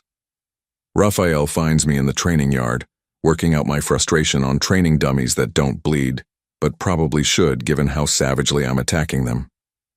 Your Majesty, you're going to injure yourself. I'm immortal. I'll heal. That's not the point. He waits until I pause, breathing hard. You need to talk to her. She asked for space. I'm giving her space. You're giving her absence. That's different. I drive my sword into the dummy with enough force to split it in half. What do you want me to do, Raphael? I told her everything. Now she gets to decide. I can't pressure her. But you can show her who you are. Show her that you're not the monster you think you are. Show her what life with you could look like. And if that scares her more? What if it doesn't? I want to believe him. But 300 years of isolation have taught me that hope is dangerous. That evening, I received a message that changed everything. A messenger arrives from Diego's family, officially the Ramirez pack. The seal is blood red, the message written in formal script. To the Alpha King Santiago Reyes, we demand the return of Catalina Flores to face judgment for her crimes against our family. Diego Ramirez was stripped of his title and banished due to her manipulation. This injustice cannot stand. Return her within 3 days or we will consider it an act of war against our pack. I read it twice to make sure I'm understanding correctly. They're blaming Catalina for Diego's rejection, for his punishment. They actually think she manipulated the situation. The rage that fills me is cold and calculated. Raphael, I call. He appears immediately. Your Majesty. Send a response to the Ramirez pack. Tell them that Catalina Flores is under my direct protection as my... I pause, considering my next words carefully. As my intended mate. Any threat to her is a threat to me personally. If they want war, I'm happy to provide it. Raphael's eyes widen fractionally. Your Majesty, that's a public claim. Once you send that message, I know what it means. I handed him the letter. Send it, today. He bows and leaves, and I'm left with the implications of what I've just done. By claiming Catalina publicly as my intended mate, I've escalated this from a personal matter to a political one. The Ramirez pack can't touch her without declaring war on the crown. But I've also just announced to every pack in the kingdom that the Alpha King has found a mate, an Omega mate. The reactions will be complicated. I should tell Catalina before the announcement goes public, should warn her what's coming. But when I go to find her, she's not in her chambers or the healing wards. Through the bond, I feel her emotions. She's upset about something, needing space, wanting to be alone. I find her in the castle library, surrounded by books. The same books I read about mate bonds and curses. You're researching, I observe from the doorway. She jumps slightly, then relaxes when she sees it's me. I wanted to understand, to know what this bond means, what it could mean, before I make any decisions. And what have you learned? That it's permanent. She looks up at me, fear clear in her eyes. That if I accept it fully, if we complete the bond, there's no going back, ever. Even death doesn't break it. One mate will die of grief shortly after the other. I know. And you still want this? Want me? When it means you could never. I haven't wanted anything in 300 years, I interrupt. Until you. So yes, I want this. But more importantly, what do you want? She's quiet for a moment, then. I want to understand why fate chose this. Why an Omega and a King? Why me specifically? What am I supposed to bring to this bond that your first mate didn't? It's such a good question, I don't have an answer. Elena was kind, I say slowly, thinking out loud. Gentle. She needed protection, and I provided it. But she was fragile, physically, emotionally. When the crisis came, she broke. And you think I won't break? I think you've already been broken and put yourself back together stronger. I move into the library, sitting across from her. Diego shattered you. Your sister betrayed you. An assassin tried to kill you. And you're still here, still functioning, still choosing to heal others instead of letting bitterness consume you. That's not fragility. That's steel wrapped in softness. Her eyes filled with tears. You really see me that way? I see you exactly as you are. And what I see terrifies me, because I don't know if I'm strong enough to be worthy of it. You just declared war on a pack to protect me, she says, and I realize she must have heard about the letter. You killed an assassin with your bare hands. You gave me space when I needed it, even though the bond was pulling you toward me. How is that not strong enough? Because I'm afraid, I admit. Elena died, and it broke me. If you die, if I lose you, the curse breaking means I'll experience 300 years of grief all at once. It will destroy me completely. So yes, I'm strong enough to fight for you. But am I strong enough to survive losing you? I don't know. She closes the book she's holding, setting it aside. So we're both terrified. Both convinced we're going to ruin each other. Both carrying trauma that makes this feel impossible.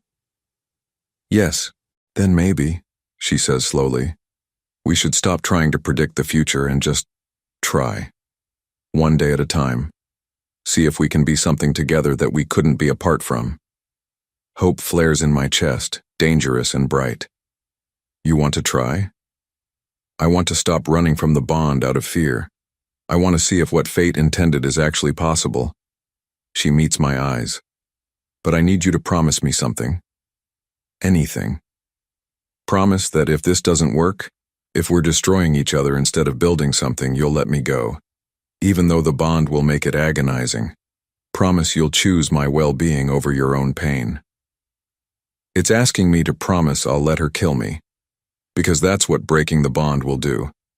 But looking at her earnest face, her desperate need for that safety net, I realize I'd promise her anything. I promise, I lied. Because I can't let her go. Won't survive it. But she needs to hear the promise to feel safe enough to try. I'll deal with the consequences of that lie later. For now she's smiling tentatively, hope cautiously blooming, and the bond between us is warming with possibility. So we try, she says. We try, I agree. and I ignore the voice in my head that warns I'm setting us both up for catastrophic destruction. Chapter 13. The Coalition of Enemies. The Ramirez Pac's response to my declaration comes faster than expected. 3 days after I sent the message claiming Catalina as my intended mate, an emergency council convenes. Not just the Ramirez Pac, 3 other Pacs have joined them in what they're calling a coalition for Pac purity. The message is clear. They oppose an Omega becoming queen. Raphael brings me the reports in my study, where I've been reviewing territory defenses. If this turns into actual war, I need to be prepared. The coalition is demanding a formal assembly, Raphael says. They want to challenge your right to claim an Omega as mate. They're citing ancient laws about appropriate rank for the royal line. I laugh, the sound bitter. Ancient laws written by alphas who wanted to keep power concentrated among themselves. Those laws are outdated and irrelevant. Perhaps, Your Majesty, but they have enough support to force the issue. If you ignore them, you risk open rebellion. And if I attend their assembly, I give legitimacy to their ridiculous claims. I lean back in my chair, calculating. What are they really after? Power, Raphael says bluntly. The Ramirez Pac wants revenge for Diego's banishment. The other Pacs see an opportunity to weaken your authority. If they can force you to reject your mate publicly, they've proven the Alpha King can be controlled, which I cannot allow. No, Your Majesty. I stand, moving to the window that overlooks the Northern Territories. Set up the assembly, but on my terms, in my territory. They want to challenge me? They can do it on my ground. They won't like that? They don't have to like it. Tell them if they want an audience with the Alpha King, they come to Morven Castle. Or they can dissolve their pathetic coalition and go home. Raphael bows and leaves to send the message. I stand alone, feeling the weight of what's coming. This isn't just about me and Catalina anymore. This is about every Omega who's been told they're lesser. Every wolf who's been denied opportunities because of their birth rank. Every mate bond that's been broken because of social expectations. If I back down now, I reinforce centuries of hierarchy that have done nothing but create division and pain. But if I fight, people will die. Through the bond, I feel Catalina approaching before she knocks. She's nervous, having heard about the coalition. Come in, I called. She enters, looking exhausted. She's been working double shifts in the healing wards, preparing supplies in case this turns into actual combat. Is it true? She asks without preamble. Are they really threatening war because of me?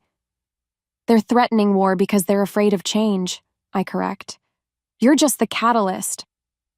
That's a semantic difference. She sits down without being invited, too tired for formality. People are going to die because I exist. People are going to die because other people are bigots. That's not your fault. It feels like my fault. Her hands twist in her lap. Maybe I should just leave, disappear, let you claim you were mistaken about the bond. Then they win. I move to sit across from her. They force me to reject my mate, prove the Alpha King can be controlled through threats, and ensure no Omega ever rises above their assigned station. Is that what you want? I don't want anyone to die for me.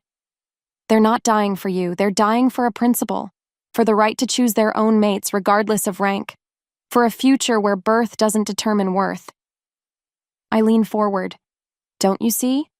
If we back down, we're telling every Omega in this kingdom that they're right to feel worthless, that the social hierarchy matters more than fate itself.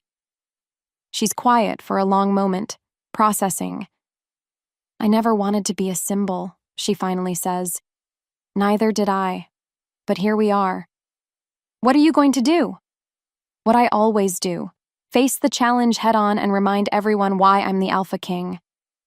I stand, offering her my hand. But I need to know you're with me. That you're strong enough to stand beside me when they try to tear us apart. She looks at my hand, then up at my face. Through the bond, I feel her fear, her doubt, her bone-deep exhaustion. But underneath it all, I feel her spine of steel, that core of strength that's kept her alive through everything life has thrown at her. She takes my hand. I'm with you. The bond flares at the contact, warm and certain. Then we face them together. The coalition arrives 5 days later. 4-pack alphas with their full entourages, each trying to look more impressive than the last. I receive them in the great hall, standing on the raised platform where my throne sits. It's a theater designed to remind them of the power differential. They're here as petitioners, not equals. Catalina stands beside me. I wanted her seated, protected, but she insisted on standing. I won't hide, she told me. If I'm going to be your mate, I need to face this. The alphas bow, barely. The disrespect is intentional. Alpha Ramirez speaks first. He's Diego's uncle, bitter and proud. Alpha King Santiago, we've come to discuss concerning the announcement regarding your intended mate. There's nothing to discuss, I reply calmly.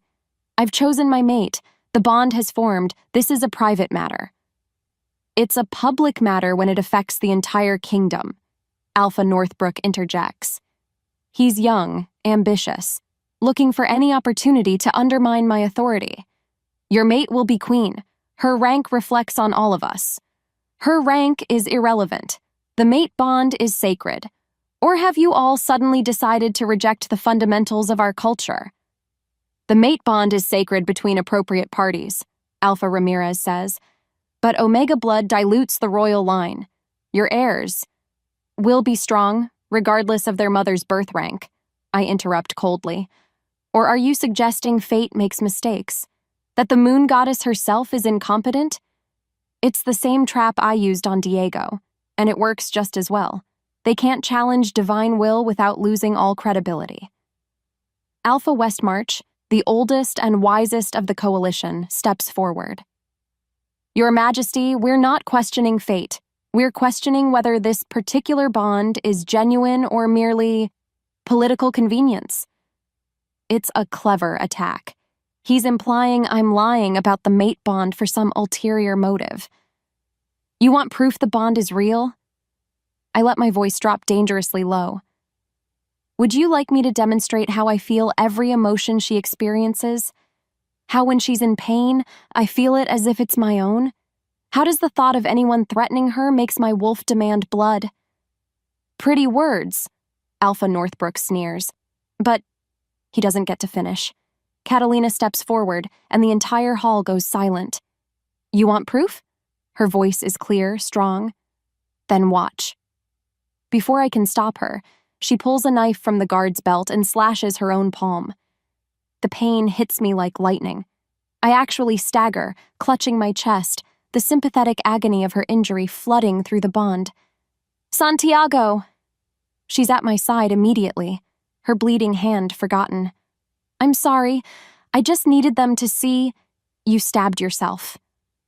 I'm torn between fury at her for hurting herself and awe at her courage. You actually stabbed yourself to prove a point. It worked. She nods toward the alphas, who are staring in shock. Because they just watched the Alpha King, the feared, cold, untouchable ruler, react to an Omega's pain as if it were his own. The bond is real, Alpha Westmarch says quietly. I've never seen a reaction that strong outside of completed mate bonds. Irrelevant, Alpha Ramirez spits. A bond formed in error is still an error. We demand you reject it properly and choose an appropriate. I will reject nothing. My voice echoes through the hall. Catalina Flores is my mate, chosen by fate, accepted by me. She will be my queen. And anyone who threatens her, insults her, or questions her worth will answer to me personally. You would choose an Omega over your own people? Alpha Northbrook challenges. I choose my mate. And I choose a future where rank at birth doesn't determine worth. I step forward, letting my full power show. But make no mistake, if you force this to war, I will crush your coalition so completely that future generations will tell stories about your foolishness.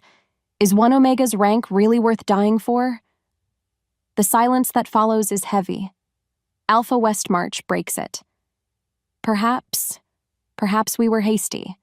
If the bond is genuine, if fate has spoken. He glances at the other alphas. Perhaps we should reconsider our position. It's a retreat, carefully worded to save face. Alpha Ramirez looks furious, but he's outnumbered. Alpha Northbrook backs down reluctantly. This discussion is not over, Ramirez warns. Yes, I say coldly. It is. You came here to force my hand. You failed. Now leave my territory before I decide your coalition was treasonous rather than merely ignorant. They leave, angry but defeated. When the hall is empty except for Raphael and a few guards, I turn to Catalina. That was the stupidest, bravest thing I've ever seen. She's wrapping her hand with a strip torn from her dress. It worked. You stabbed yourself. You were going to start a war. This seemed more efficient. She meets my eyes, and through the bond, I feel her satisfied pride. Besides, I knew you'd feel it. That was the point. I pull her close, ignoring propriety, checking her hand. The cut is already healing. Omega healing abilities working even on herself.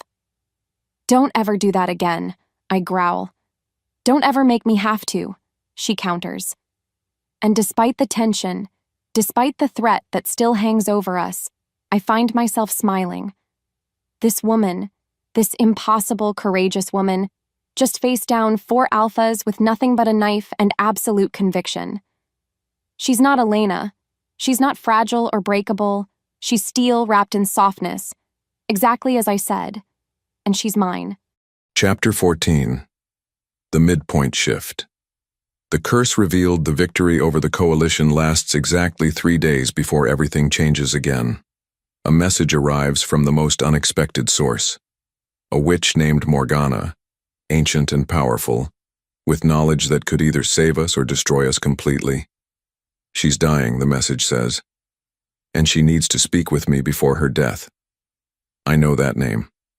Morgana was the witch's sister, the one who cursed me after I slaughtered everyone I blamed for Elena's death. My hands shake as I read the letter. Raphael, prepare a carriage. We're traveling to the eastern woods immediately. Your Majesty, it could be a trap. It's not. Morgana has no reason to lie if she's truly dying. I look up at him. And if she knows something about the curse, about what breaking it means, I need that information. Through the bond, I feel Catalina's curiosity. She's in the healing wards, but aware that something significant has happened. I go to find her. I need to make a journey, I tell her when I've explained about Morgana. It shouldn't take more than a day. You'll be safe here with the guards. I'm coming with you. Catalina, you said we face things together. That includes this. She's already removing her healing apron. Besides, if this is about the curse and the bond, I should be there to hear it too. I want to argue.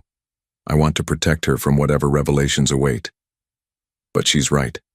This affects both of us. Fine, but you stay close to me at all times. We travel through the night, reaching the eastern woods by dawn. The forest is ancient, trees so old they remember the world before packs and territories. Magic hangs heavy in the air. Morgana's cottage sits in a clearing that shouldn't exist. The trees have formed a perfect circle around it, as if they've deliberately made space. She's waiting on the porch when we arrive. Ancient, withered, dying, but her eyes are still sharp, still aware. Santiago Reyes. Her voice is surprisingly strong for someone so close to death. You've finally come. You said you had information about the curse. Straight to business. You haven't changed. She looks past me to Catalina. Ah, the Omega who broke it. Come closer, child. Let me see you. Catalina approaches cautiously. Morgana takes her hand, studies her face, and makes a sound that might be approval. Strong, she murmurs. Stronger than the first one. Good. You'll need that strength. Can we talk about the curse? I interrupt, impatient. Morgana releases Catalina and gestures for us to sit. The curse my sister placed on you was multifaceted. She didn't just prevent you from feeling the mate bond. She made it so you could only feel it again under specific circumstances. What circumstances? You had to find someone worth suffering for. Someone who could handle the weight of your darkness without breaking. Someone strong enough to survive being connected to 300 years of suppressed emotion. She leans forward, her gaze intense. The curse was never meant to be permanent, Santiago. It was meant to ensure you'd never love carelessly again. The revelation hits like a blow. So the curse was protective? In its way. My sister was cruel, yes. But she was also wise. She knew that if you ever felt the mate bond again, it would be with intensity magnified by 3 centuries of forced isolation. A weak mate would be destroyed by that connection. An ordinary love wouldn't survive it. I look at Catalina, understanding dawn. Fate didn't just randomly connect us. She was specifically chosen, tested by her own suffering, hardened by rejection and betrayal, made strong enough to handle me. But there's more. Morgana continues. The curse breaking comes with conditions. Of course it does. Nothing is ever simple with magic. Tell me. If you complete the mate bond, if you claim her fully, and then lose her, you won't die immediately. Instead, you'll experience 300 years of grief, rage, and pain compressed into a single moment. Every emotion you suppressed, every loss you didn't feel, all of it will return at once. The confirmation of what I read in the books makes my blood run cold. And I won't survive it. I say flatly. No. You'll go mad first. The grief will break your mind before it breaks your body. You'll become the monster you always feared you were, and you'll destroy everything you've built before madness finally grants you the mercy of death. Catalina gasps. That's not fair. To make the bond a death sentence. All mate bonds are death sentences, Morgana interrupts. Every wolf knows that losing a mate means dying. This is just more dramatic, more immediate, more catastrophic. So what are you saying? I demand. That I should reject the bond? Let her go? Condemn us both to half-lives? I'm saying you need to choose with full knowledge. Morgana's expression softens slightly. My sister cursed you in anger. But curses, like all magic, follow rules. You can't be cursed with something you're not capable of bearing. If the curse broke, it means you're strong enough to handle this bond. Both of you are. But if you lose her, you'll suffer consequences you can't imagine. Morgana doesn't sugarcoat it. But if you reject her now, if you choose safety over love, you'll spend eternity knowing you were too afraid to try. Which fate is worse? The question hangs in the air between us. Catalina's hand finds mine. Through the bond, I feel her fear, her uncertainty, but also her resolve. What about me? She asks. What happens if I lose him? Morgana studies her. You're not cursed. Your grief will be normal. Devastating, yes, but survivable. Eventually, you'll have the chance to heal, to move forward. He won't. That's not fair either. No, Morgana agrees, but life rarely is. We sit in silence, absorbing this information. Everything I feared confirmed. Everything I hoped for was made impossible by the very real threat of catastrophic destruction. There's one more thing, Morgana says. The curse breaking triggered a magical debt. Something must be paid for the gift of feeling again. What kind of payment? I don't know. The magic will choose. But be prepared. Debts to broken curses always demand high prices. Something precious will be required. Maybe not immediately, but eventually. Perfect.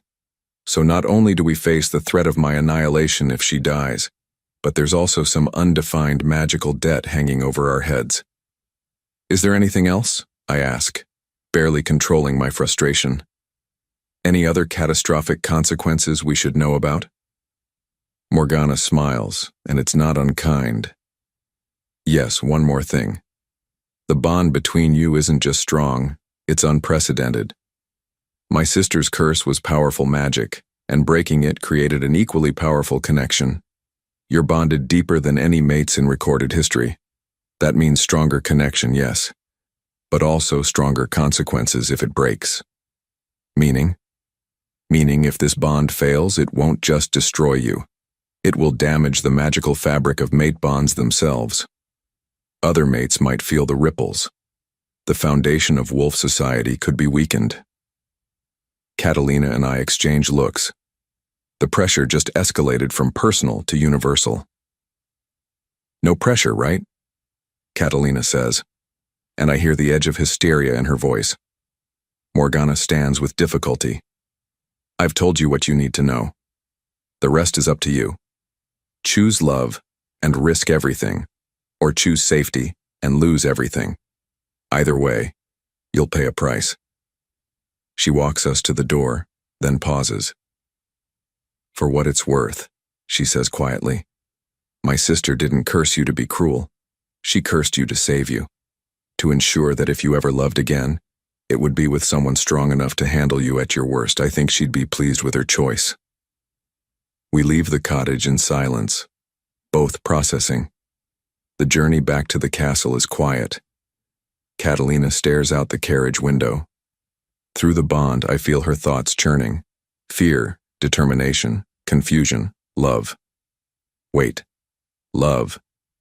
I focus on that emotion, exploring it carefully through our connection. It's tentative, new, uncertain. But it's there. She's falling in love with me despite everything, despite the danger, despite the impossibility of it all. And I'm falling in love with her. Have been since the moment I felt her pain at the festival. The curse breaking wasn't just about feeling again. It was about learning to love better, wiser, stronger, more carefully. Catalina, I say quietly. She turns to face me. If you want to walk away, now is the time, before we're too deep to escape without destroying each other. She's quiet for a long moment. Then, do you want me to walk away? No.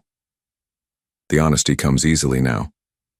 But I want you to choose this freely, with full knowledge of the risks. I can't promise it won't end in disaster. All I can promise is that I'll try every day to be worthy of you. Then I choose to stay, she says simply. I choose the risk. Because the alternative, living my whole life wondering what we could have been, that's the fate I can't survive. The bond flares between us, warm and certain and terrifying.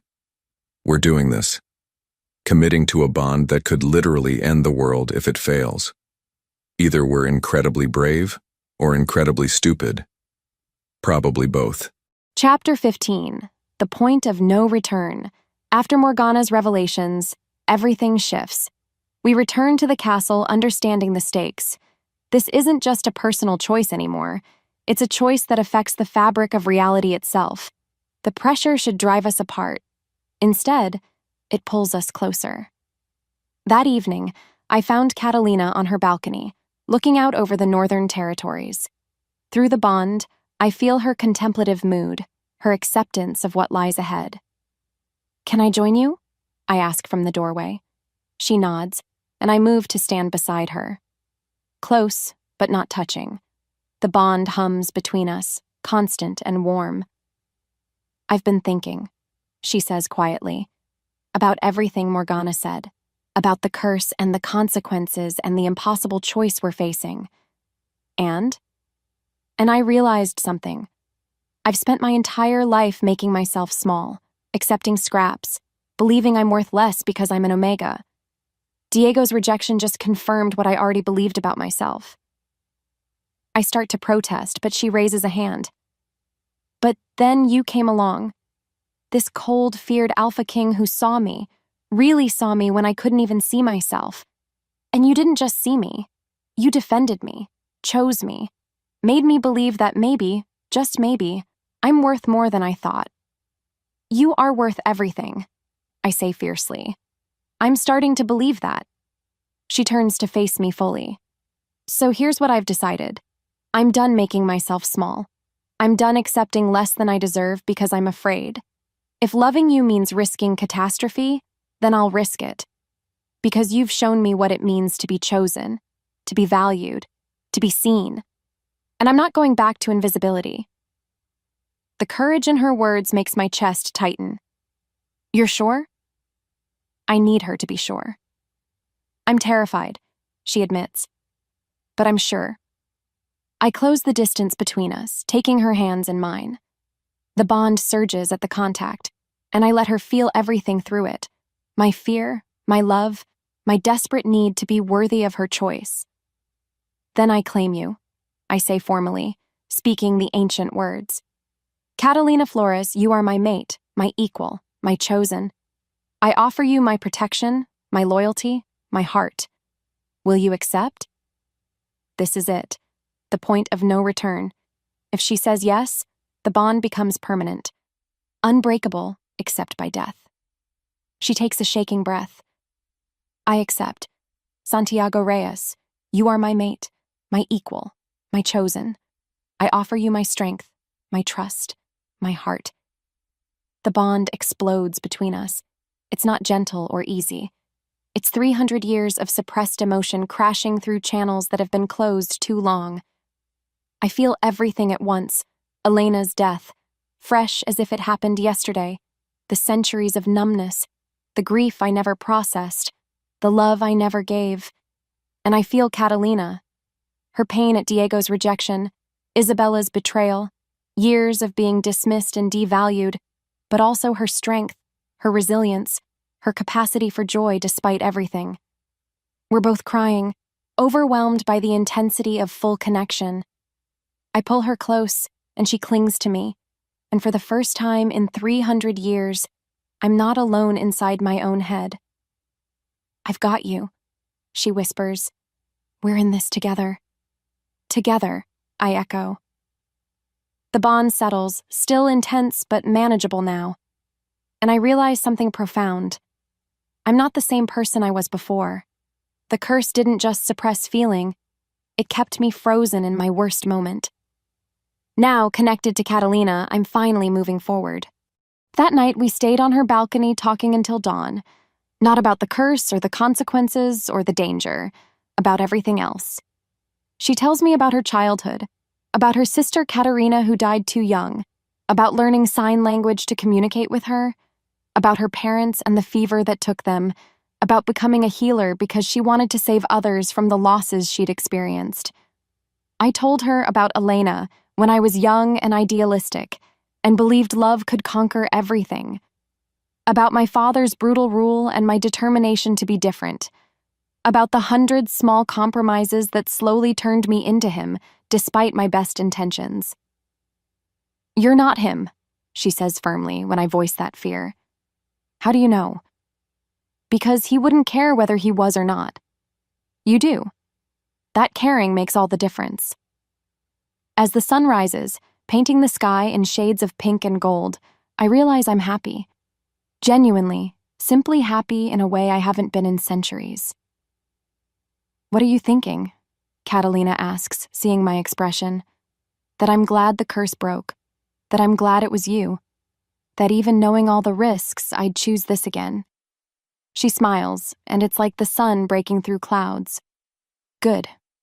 Because we just committed to the most dangerous relationship in history, and I'd hate to be the only one terrified about it. I laugh. Actual laughter, not the bitter sound I've made for years, and pull her close.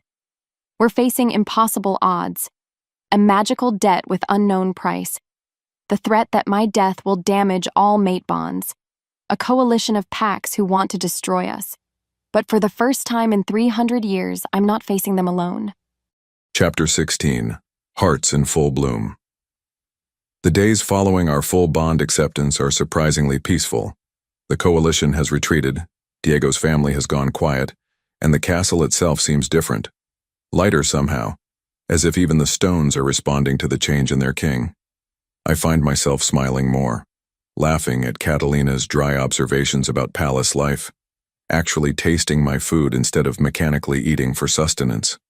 Small things but profound after 3 centuries of numbness. The staff notices. Raphael notices. The entire kingdom notices. Your Majesty, Lord Pembroke says during a council meeting, I must say, you seem different lately. Different how? I'm reviewing trade agreements, but I'm not really focused.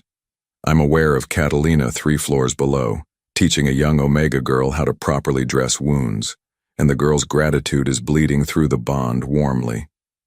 Happier, more engaged, less.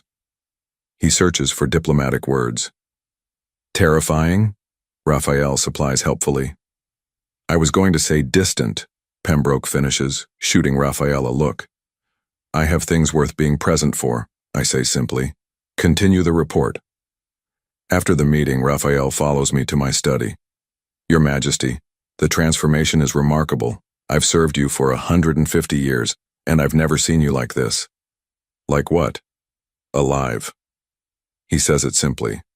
You were existing before, now you're living. It's good to see. I pour us both drinks. It's terrifying, Raphael. Every day I wake up feeling everything, her happiness, her pain, her fears. Every day I'm aware that if I lose her, I'll be destroyed so completely there won't be pieces left to pick up. How is that good? Because the alternative was slowly dying while pretending to be immortal. He takes the drink. You were already dead, Your Majesty. She brought you back. Whatever the cost, isn't that worth it? He's right, and I know it. That evening I took Catalina to the highest tower of the castle, a place I haven't visited in decades.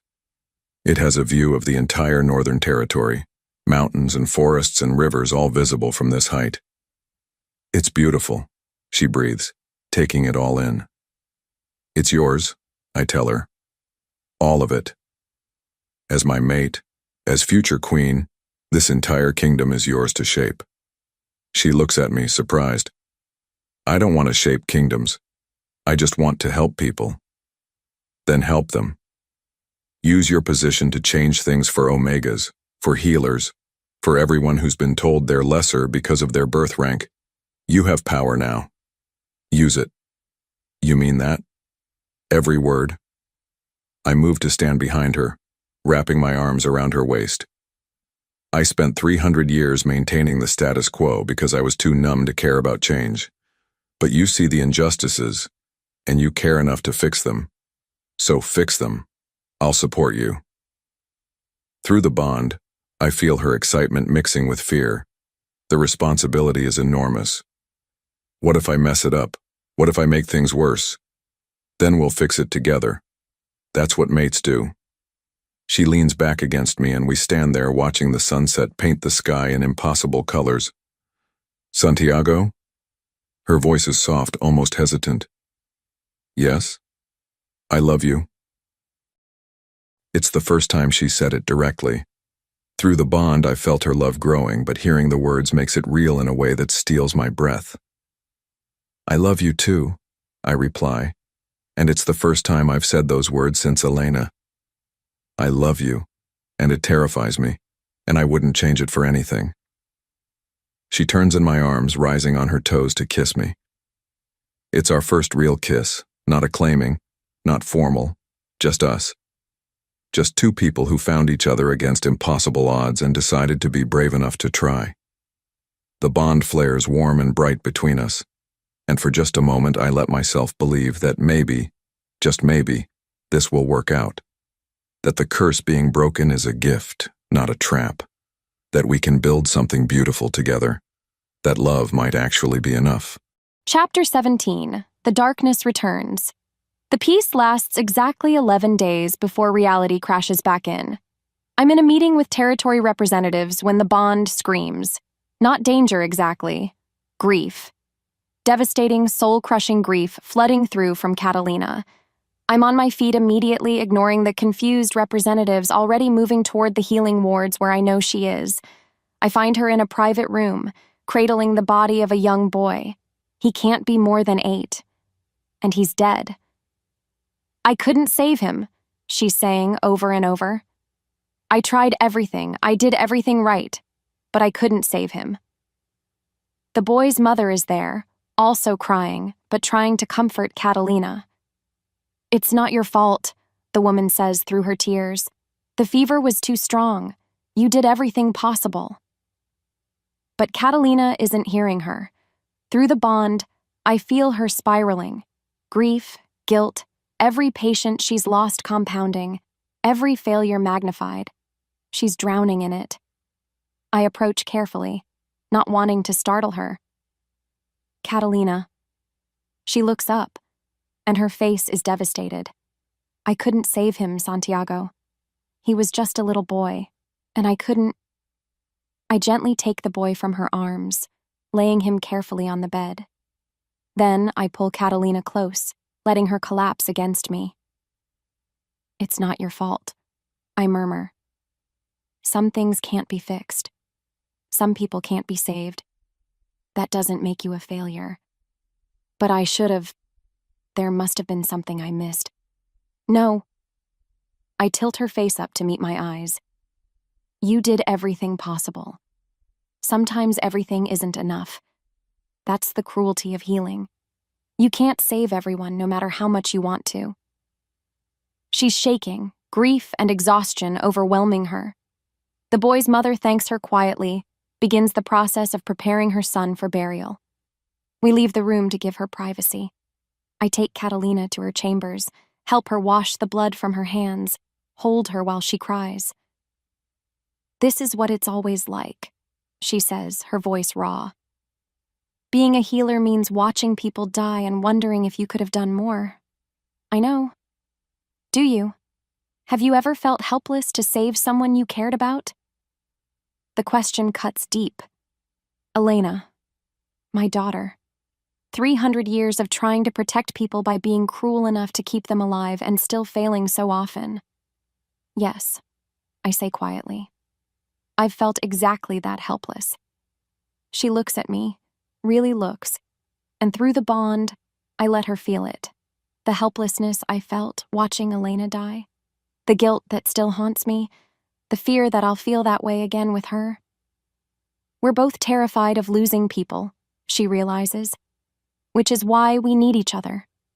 To remember that loss is part of living, not a reason to stop trying. She falls asleep eventually, exhausted by grief.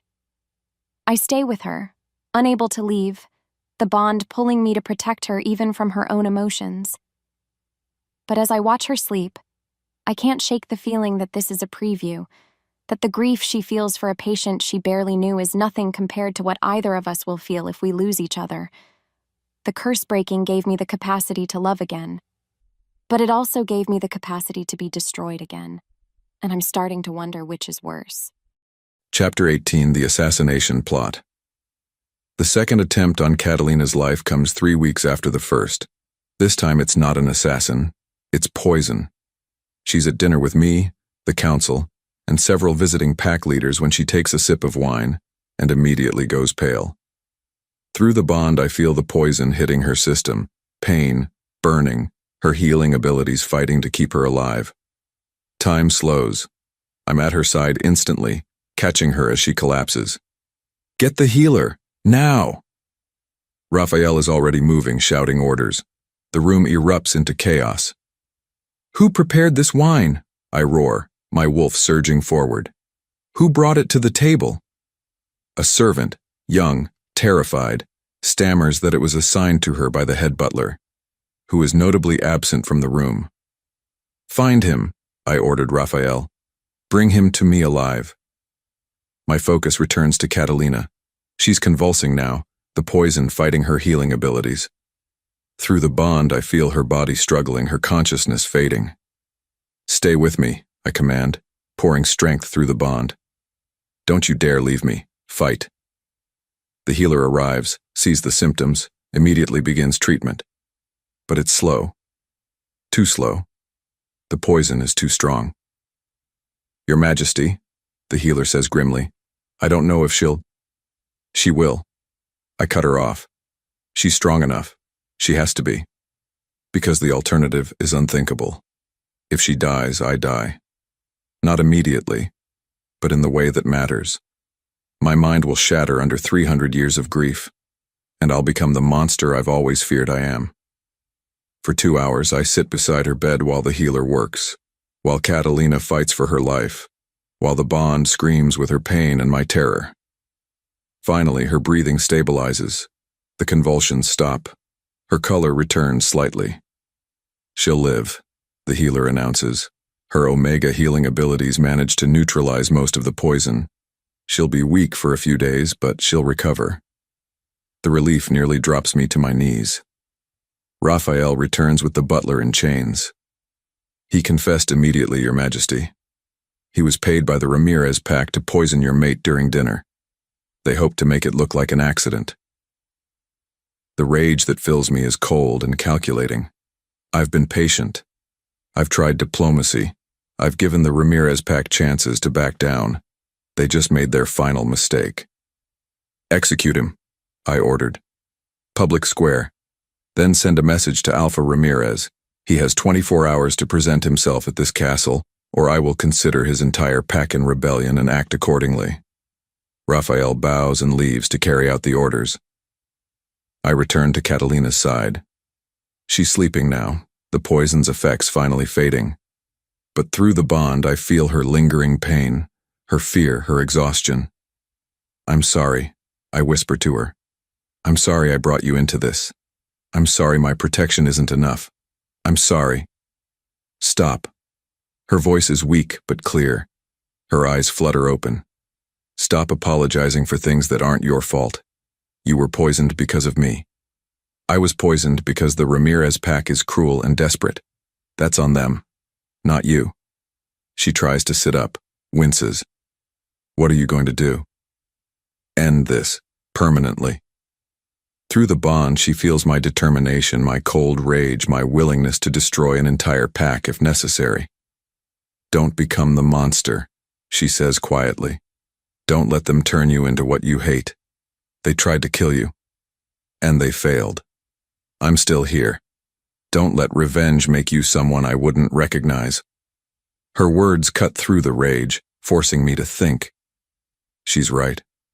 If I slaughter the Ramirez pack in retaliation, I become exactly what my father was, a tyrant who rules through fear and violence. That's not who I want to be. Not anymore. What do you suggest?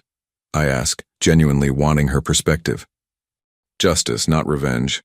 Make them answer for their crimes, but do it through law, through proper channels. Show the kingdom that we're better than them. It's harder than killing them. Requires more patience, but it's the right thing to do. Okay, I agree. We do it your way. But if they come after you again, all bets are off. Deal. She falls back asleep and I sit guard beside her bed, thinking about how close I came to losing her, how close I came to the destruction Morgana warned about, and how, despite everything, I still wouldn't change my choice to love her, even knowing the risk, even knowing I might not survive losing her. Because these weeks with her, these moments of connection and growth and actual living, they're worth any price. Chapter 19. The Trial. Alpha Ramirez arrives with an entourage, expecting to negotiate. Instead, he finds himself in chains, facing formal charges of attempted murder. The trial is public, held in the Great Hall with representatives from every major pack present. This isn't just about Catalina anymore. It's about whether pack leaders can target the Alpha King's mate with impunity. I preside as a judge, which some might call a conflict of interest. I call it poetic justice. Alpha Marcus Ramirez, I begin formally. You stand accused of conspiracy to commit murder against Catalina Flores, intended mate of the Alpha King. How do you plead? He lifts his chin defiantly. Not guilty. I had no knowledge of any assassination attempts. Interesting. I signal to Raphael, who brings forward the captured butler. Tell the court what you told me. The butler, broken and terrified, confesses everything.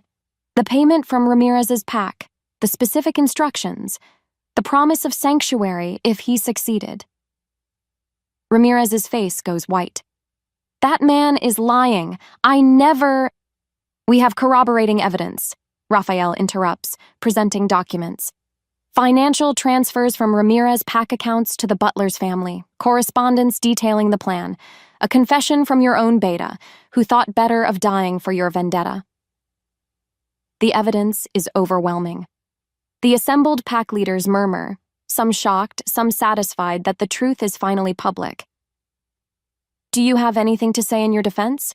I ask, keeping my tone neutral despite the rage simmering underneath. "She doesn't deserve you," Ramirez explodes. "An Omega as queen? It's an insult to everything our society stands for. Diego was right to reject her, and I was right to try to remove the stain she represents." The confession hangs in the air. Catalina sits in the gallery watching. Through the bond, I feel her mixture of hurt and pride. Hurt that someone hates her so much. Pride that I'm handling this through law instead of violence. "Thank you for that confession," I say calmly. It makes the sentencing much easier. I stand, and every eye in the hall focuses on me. "Marcus Ramirez, you are guilty of conspiracy to commit murder, of violating the sacred protection of mate bonds, and of attempting to undermine the Alpha King's authority. Under normal circumstances, the punishment would be execution." I pause, letting that sink in. However, my mate has reminded me that justice should serve a purpose beyond revenge. "So here is your sentence. Your title as Alpha is stripped. Your pack will be dissolved and its members absorbed into neighboring packs. Your lands and wealth are forfeit to the crown. And you, personally, will spend the remainder of your life in the Omega settlement, serving those you considered beneath you." The sentence is brilliant in its cruelty. Not death, but something worse for someone like Ramirez. A complete stripping of status and power, forced to serve the very people he despised. "You can't do this," he rages. "I'm an Alpha. I have rights." "You had rights. You forfeited them when you targeted my mate. Be grateful I'm showing more mercy than you deserve." I nod to the guards. "Take him away." As they drag him from the hall, I address the assembled pack leaders. "Let this be a lesson. The mate bond is sacred. Those who threaten it, who question it, who attempt to undermine it, they will face consequences. I don't care about rank or status. I care about honor, about respecting the foundations of our society. Anyone who can't accept that should reconsider their position. It's a challenge and a warning. The coalition is dead, the resistance is broken, Catalina is safe for now." That night, we stood together on the balcony watching the stars. "You handled that well," Catalina says. "Better than I expected." "You mean I didn't slaughter everyone in a rage?" "Exactly." She leans against me. "You're becoming the king you were always meant to be. Not your father, not the monster, just Santiago. Just Santiago." I like the sound of that. "I couldn't have done it without you," I admit. "You make me better. Make me want to be better." "We make each other better," she corrects. "That's what mates do." We're quiet for a while, just existing together, the bond humming peacefully between us. "There's still the magical debt," I say eventually. "Morgana said something would be required as payment for breaking the curse. We'll face that when it comes, together." Together. That word used to terrify me. Now it's become my foundation. "Catalina?" "Yes?" "Thank you. For choosing me. For staying. For making the risk worth it." She turns in my arms, rising on her toes to kiss me softly. "Thank you for seeing me. For the first time in my life, someone looked at me and saw worth instead of weakness. That's everything." We go inside, leaving the stars and the cool night air behind, finding warmth in each other. The magical debt still looms. The consequences of the curse breaking are still uncertain. Our bond is still the most dangerous relationship in history. But tonight, none of that matters. Tonight, we're just two people who found each other in the darkness and decided to be brave enough to build something in the light. And that's enough.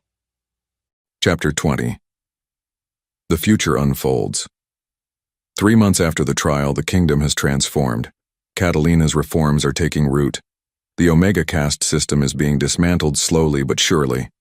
Healing wards are opening in every territory, staffed by Omega healers who are finally receiving the respect they deserve. Schools are being established for wolves of all ranks. The resistance has quieted.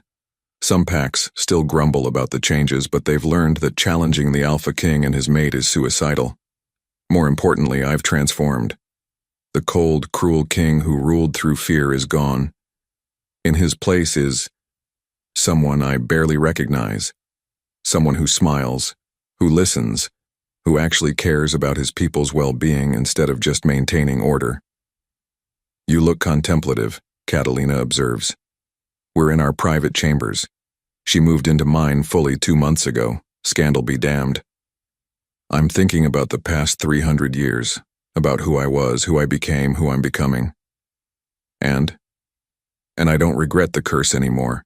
It was hell, yes, but it also preserved me, kept me frozen until the right person could thaw me out.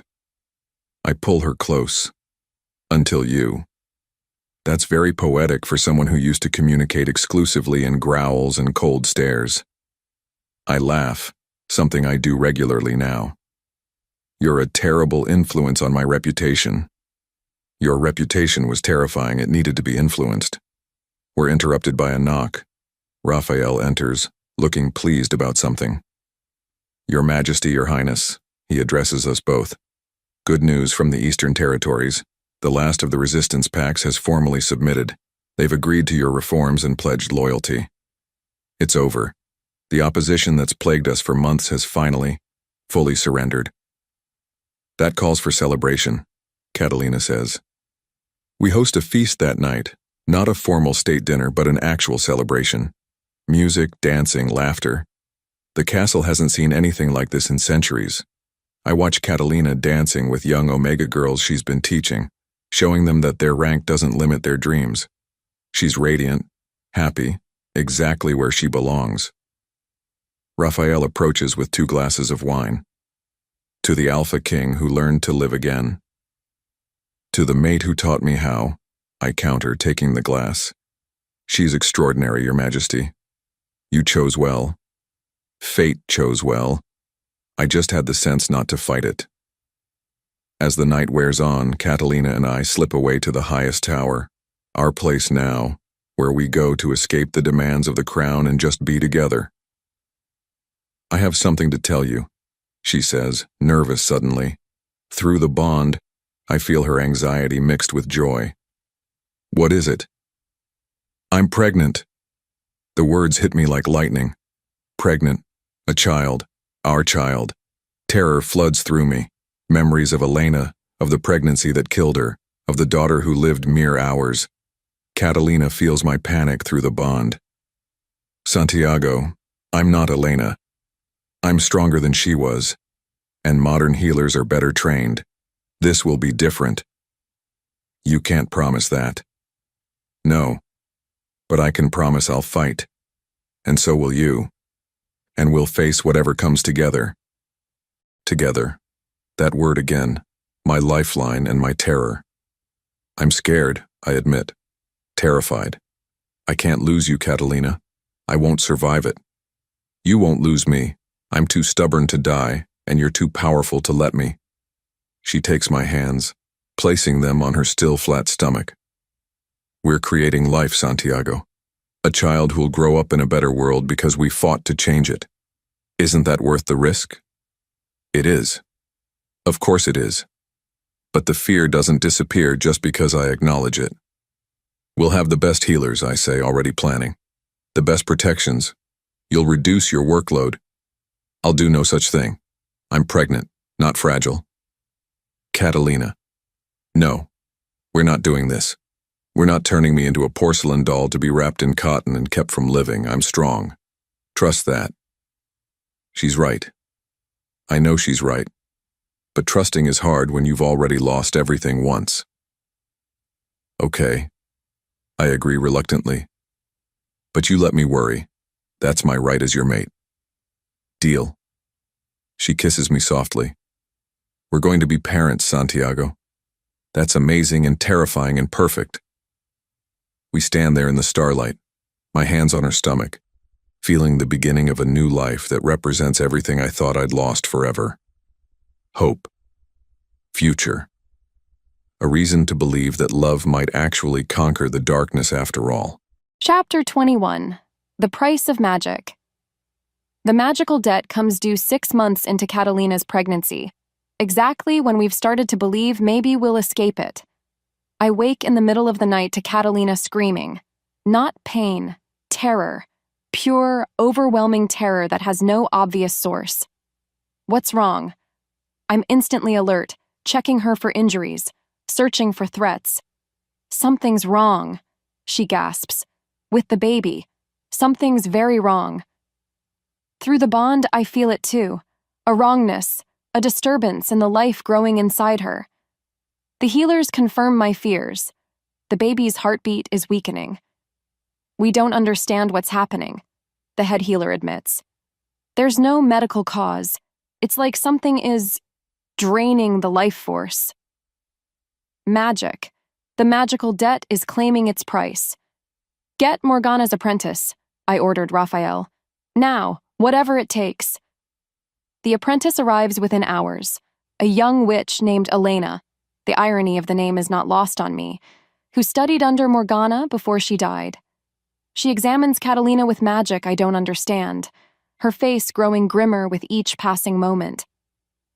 The curse-breaking required a debt, she finally says. Magic always demands balance. You were given the gift of feeling again, of loving again. The price is equivalent to sacrifice. What kind of sacrifice? My voice is deadly calm. A life for a life. The curse stole your capacity for love and connection. Breaking it requires offering something equally precious. No, this isn't happening. You're saying my child has to die? That's the price? I'm barely holding my wolf back. Not the child specifically. A life. Any life. But it must be offered willingly, and it must be someone you love. The room goes silent. How much time? Catalina asks, her voice steady despite the tears streaming down her face. 3 days. If the debt isn't paid by then, the magic will take what it's owed. The child will die, and the mother's life will be in danger as well. After the witch leaves, I sit with Catalina, both of us processing the impossible choice before us. We could reject the bond, she suggests quietly. If we sever it completely, maybe the debt would be nullified. No. The word is absolute. I won't lose you, and breaking the bond now would kill us both. The connection is too deep. Then what do? We can't let our child die. We can't. I'm thinking frantically, desperately, searching for any solution that doesn't involve impossible loss. And then I realize the debt requires a life I love, offered willingly. My life qualifies. Santiago? No. Catalina says it before I can speak it aloud. She felt my decision through the bond. You are not sacrificing yourself. We both die if you die. Actually, Elena the witch says from the doorway, I didn't realize she'd stayed. That's not quite accurate.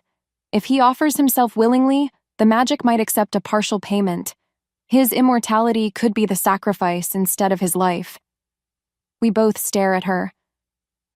I'm 300 years old, cursed to live forever. What if I offer that? Give up immortality, become mortal again. It's not death, but it's significant. You'd grow old, Catalina says slowly. Age. Eventually, I die.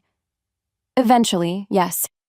But I'd have years, decades maybe, with you and our child. That's more than I've had in 3 centuries of immortal isolation. But the grief, she reminds me. If I die first, if our bond breaks, you'll experience 300 years of grief all at once. I know, but at least I'll have lived first. Really lived.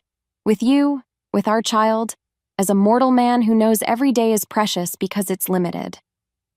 It's risky, terrifying, but it's also the only solution that doesn't require either of us or our child to die. Will the magic accept it?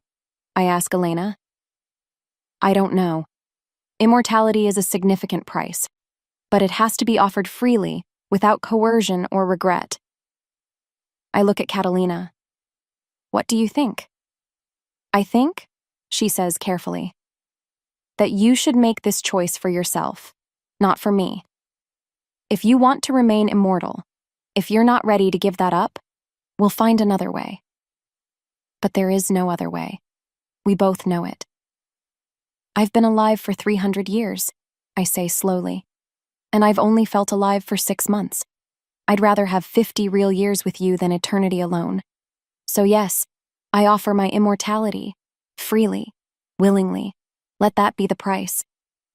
Elena nods and begins a ritual I don't fully understand. Candles, herbs, ancient words in a language that predates modern speech. I feel the magic gathering, assessing, weighing my offer against the debt. And then I feel it take. The immortality that's been part of me for 3 centuries rips away. It doesn't hurt exactly. It's more like suddenly feeling gravity after floating weightless. I'm aware of my heartbeat in a way I haven't been in lifetimes. Aware of breath, of fatigue, of the passage of time in my bones. I'm mortal. It's done, Elena announces. The debt is paid. Your child will live. Catalina immediately clutches her stomach, and through the bond, I feel the baby's life force strengthening, stabilizing, growing healthy again. Thank you, she whispers, pulling me close. Thank you for choosing us. Always, I reply. Every time, always. After Elena leaves, we sit in silence, processing what just happened. How do you feel? Catalina asks. Different, lighter somehow, like I've been carrying a weight I didn't realize was there. I flex my hands, aware of them in a new way. Mortal. After 300 years, I'm finally mortal again. Are you scared? Terrified, but also relieved. Immortality was a curse in its own way. Now I have a reason for every day to matter. She kisses me softly. We're going to grow old together. That's such a strange, wonderful thought. Assuming we survive that long. We will. We've survived everything else. We spent the night awake, feeling the baby move, talking about the future we almost lost and somehow managed to save. The magical debt is paid. Our child will live, and I have maybe 50 or 60 years left if I'm lucky. It's not forever, but with Catalina, it's enough. Chapter 22. The Birth. 8 months and 3 weeks into the pregnancy, in the middle of a winter storm, Catalina goes into labor. I'm not prepared. Despite months of anticipation, despite every precaution, I'm completely unprepared for the reality of watching her in pain and being unable to fix it. Santiago, stop pacing, she says between contractions. You're making everyone nervous. I'm making them nervous? I gesture at the team of healers assembled in our chambers. You're the one in labor. Yes, I noticed. Her smile is strained. But I've done this research. Modern healers know so much more than they did 300 years ago. I'm going to be fine. Through the bond, I feel her pain, her fear masked under determination, her absolute certainty that she's going to survive this. I wish I shared that certainty. The labor lasts 14 hours.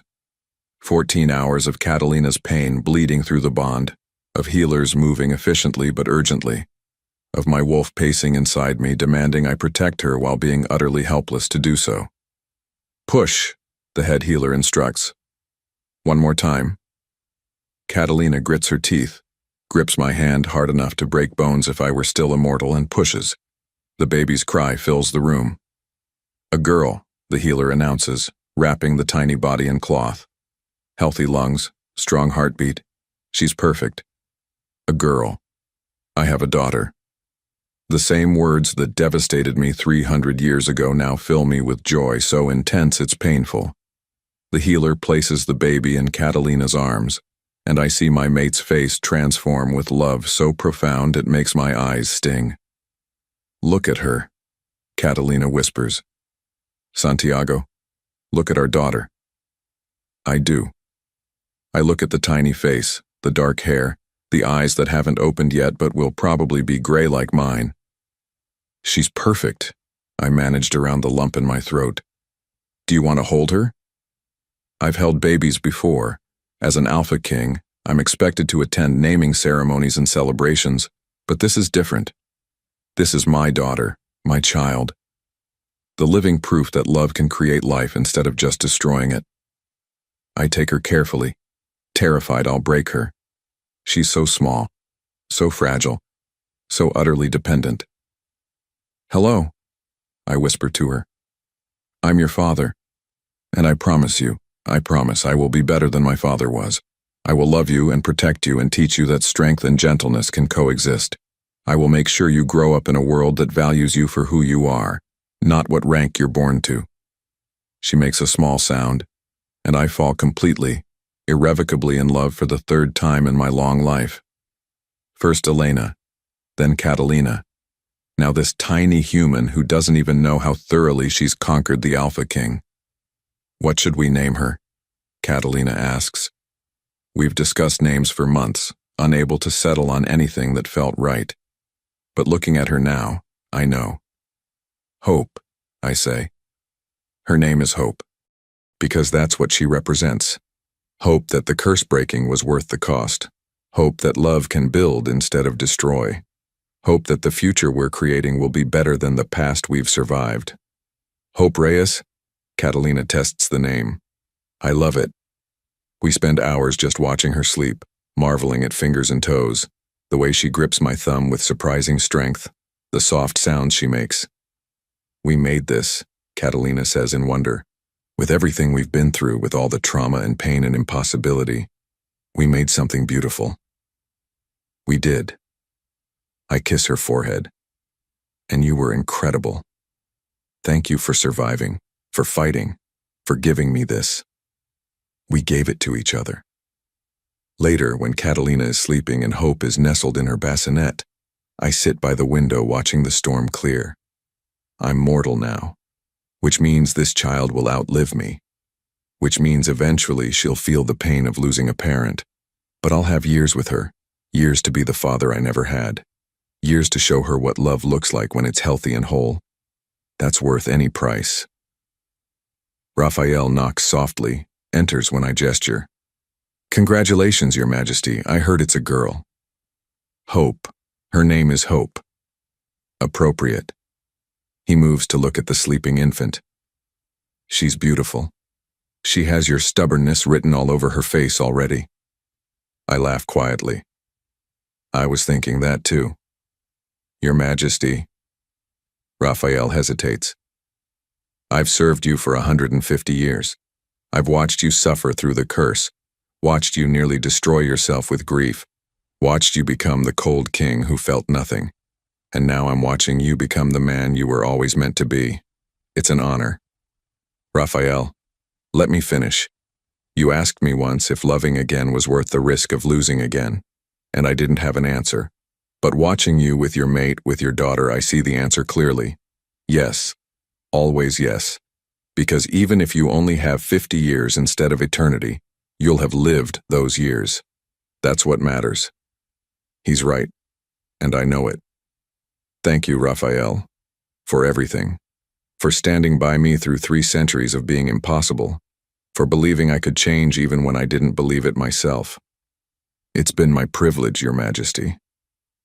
After he leaves, I return to watching my family sleep, my mate, my daughter, the 2 people who make my mortality feel like a gift instead of a curse. The curse is broken, the debt is paid, the future is uncertain but possible, and for the first time in 300 years I'm at peace. Chapter 23. The years pass, hope grows. At 1 month, she smiles for the first time. A real smile, not just gas like the healers claimed. That smile makes me understand why people write poetry about babies. At 3 months, she laughs at Catalina's silly faces, and the sound is better than any music I've heard in 3 centuries. At 6 months, she reaches for me when I enter the room, clearly recognizing her father. I feel ridiculously proud. At 1 year, she takes her first steps, falls immediately, and gets back up with a determination that reminds me of her mother. The kingdom prospers. Catalina's reforms are fully implemented now. Omegas have equal rights. Healing wards serve everyone regardless of rank. Education is available to all wolves. I age. It's subtle at first. Lines around my eyes that weren't there before, gray threading through my dark hair. But it's there, visible proof that I'm mortal again. I don't mind. Each wrinkle is earned, each gray hair a mark of time spent living instead of just existing. You're distinguished, Catalina tells me when I complain about the gray. Like fine wine aging gracefully. I'm old. You're 45. That's not old. It's the oldest I've been in 300 years. She laughs and kisses me, and I forget to care about aging. Hope turns 3, and she's a force of nature. Bright, curious, stubborn as hell. She challenges everything, questions everything, refuses to accept because I said so as an answer. I love her completely. Papa, she says one day, climbing into my lap, why does everyone bow to you? Because I'm the Alpha King. But why? Because my father was the Alpha King before me and his father before him. But what if someone doesn't want to bow? Then they don't have to. Respect is earned, not demanded. Oh. She processes this. When I'm big, will people bow to me? Probably, because you'll be a princess and eventually a queen. I don't want to be a queen. I want to be a healer like Mama. Catalina, overhearing from across the room, smiles. You can be both, sweet girl. You can be anything you want. At 5, Hope discovers she has healing abilities like her mother. She's ecstatic. I'm terrified, because healing means feeling others' pain, and I don't want that burden for my daughter.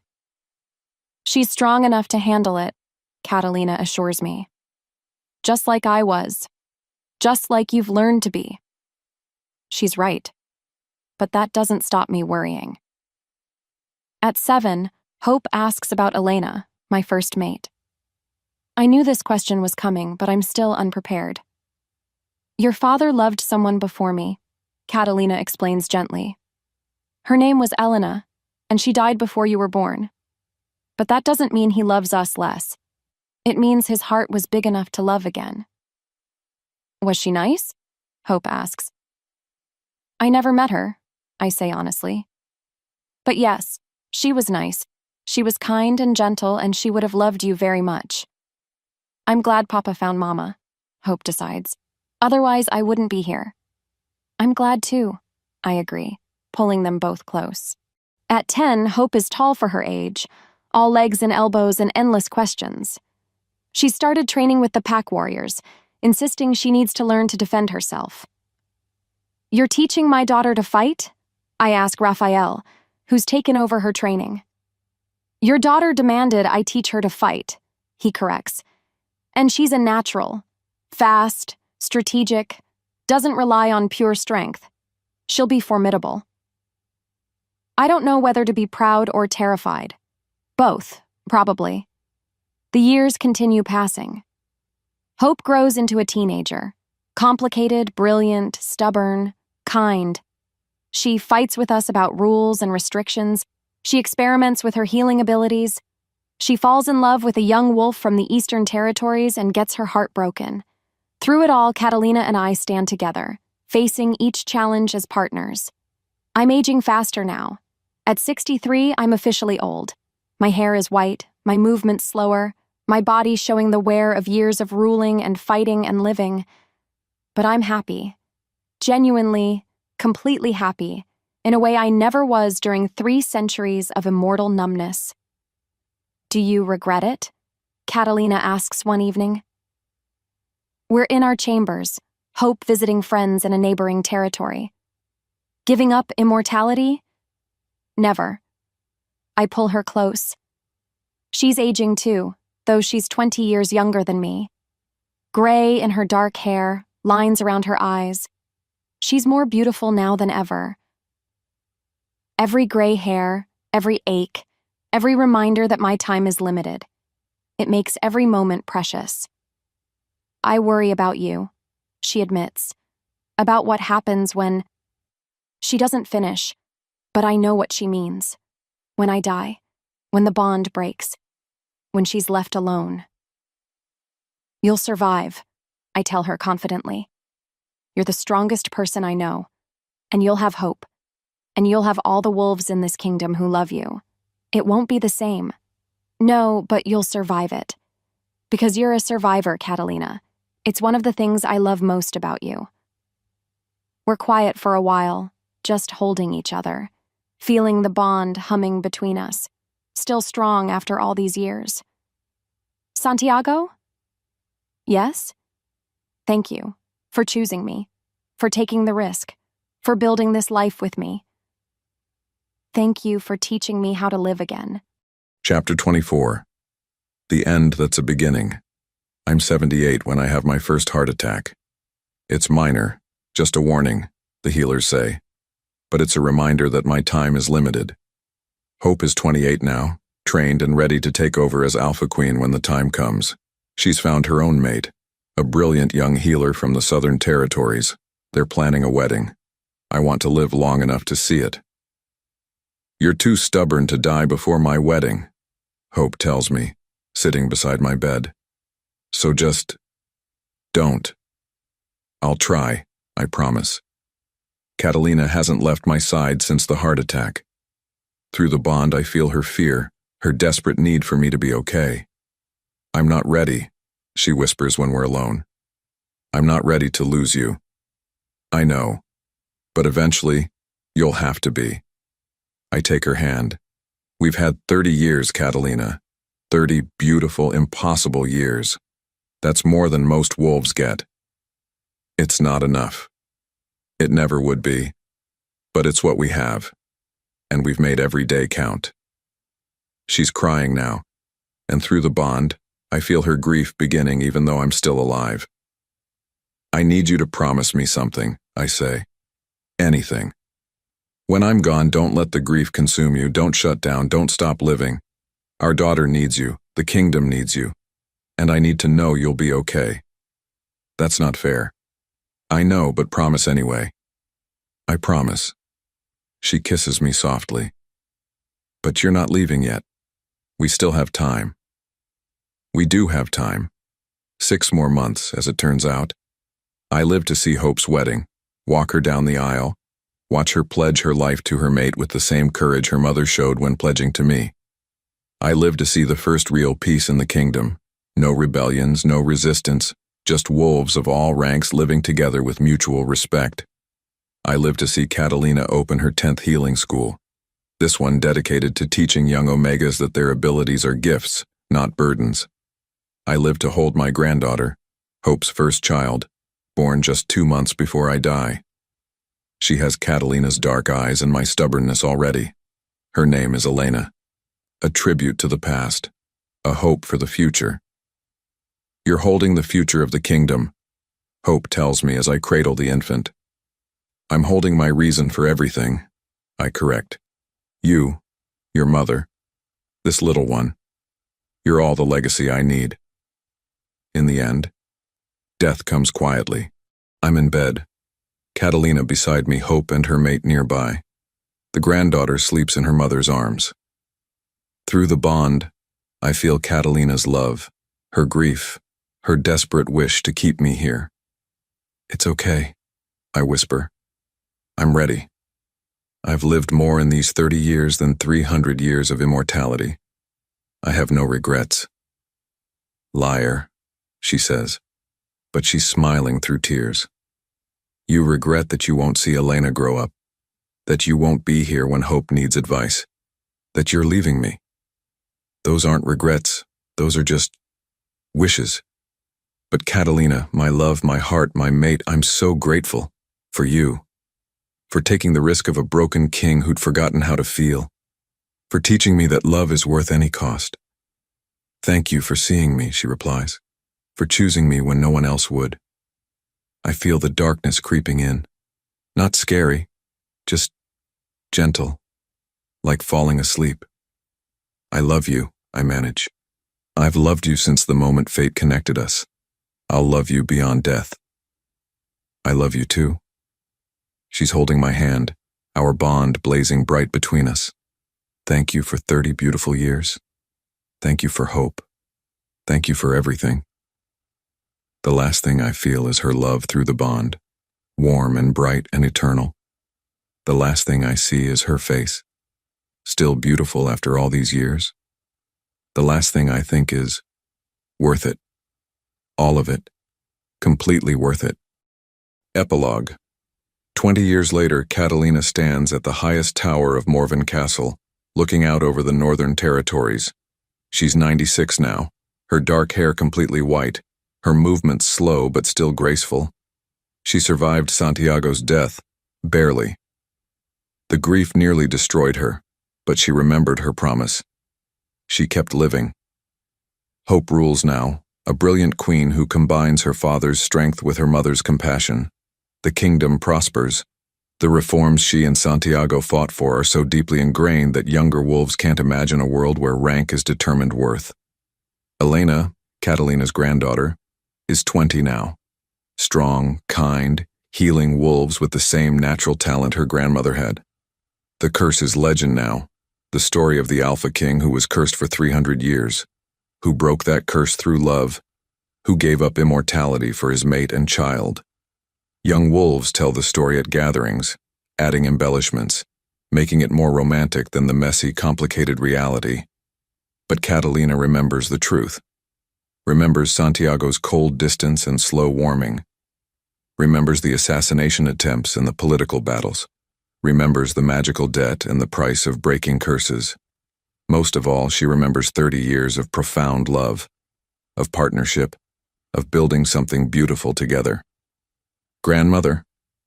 Hope appears at the tower entrance, Elena with her. We were looking for you. Just remembering, Catalina says. It would have been your father's 98th birthday. Tell us about him, Elena requests. The real stories, not the legends. So Catalina does. She tells them about the cold king who learned to feel again, about the fears and the courage, about making impossible choices and surviving impossible consequences.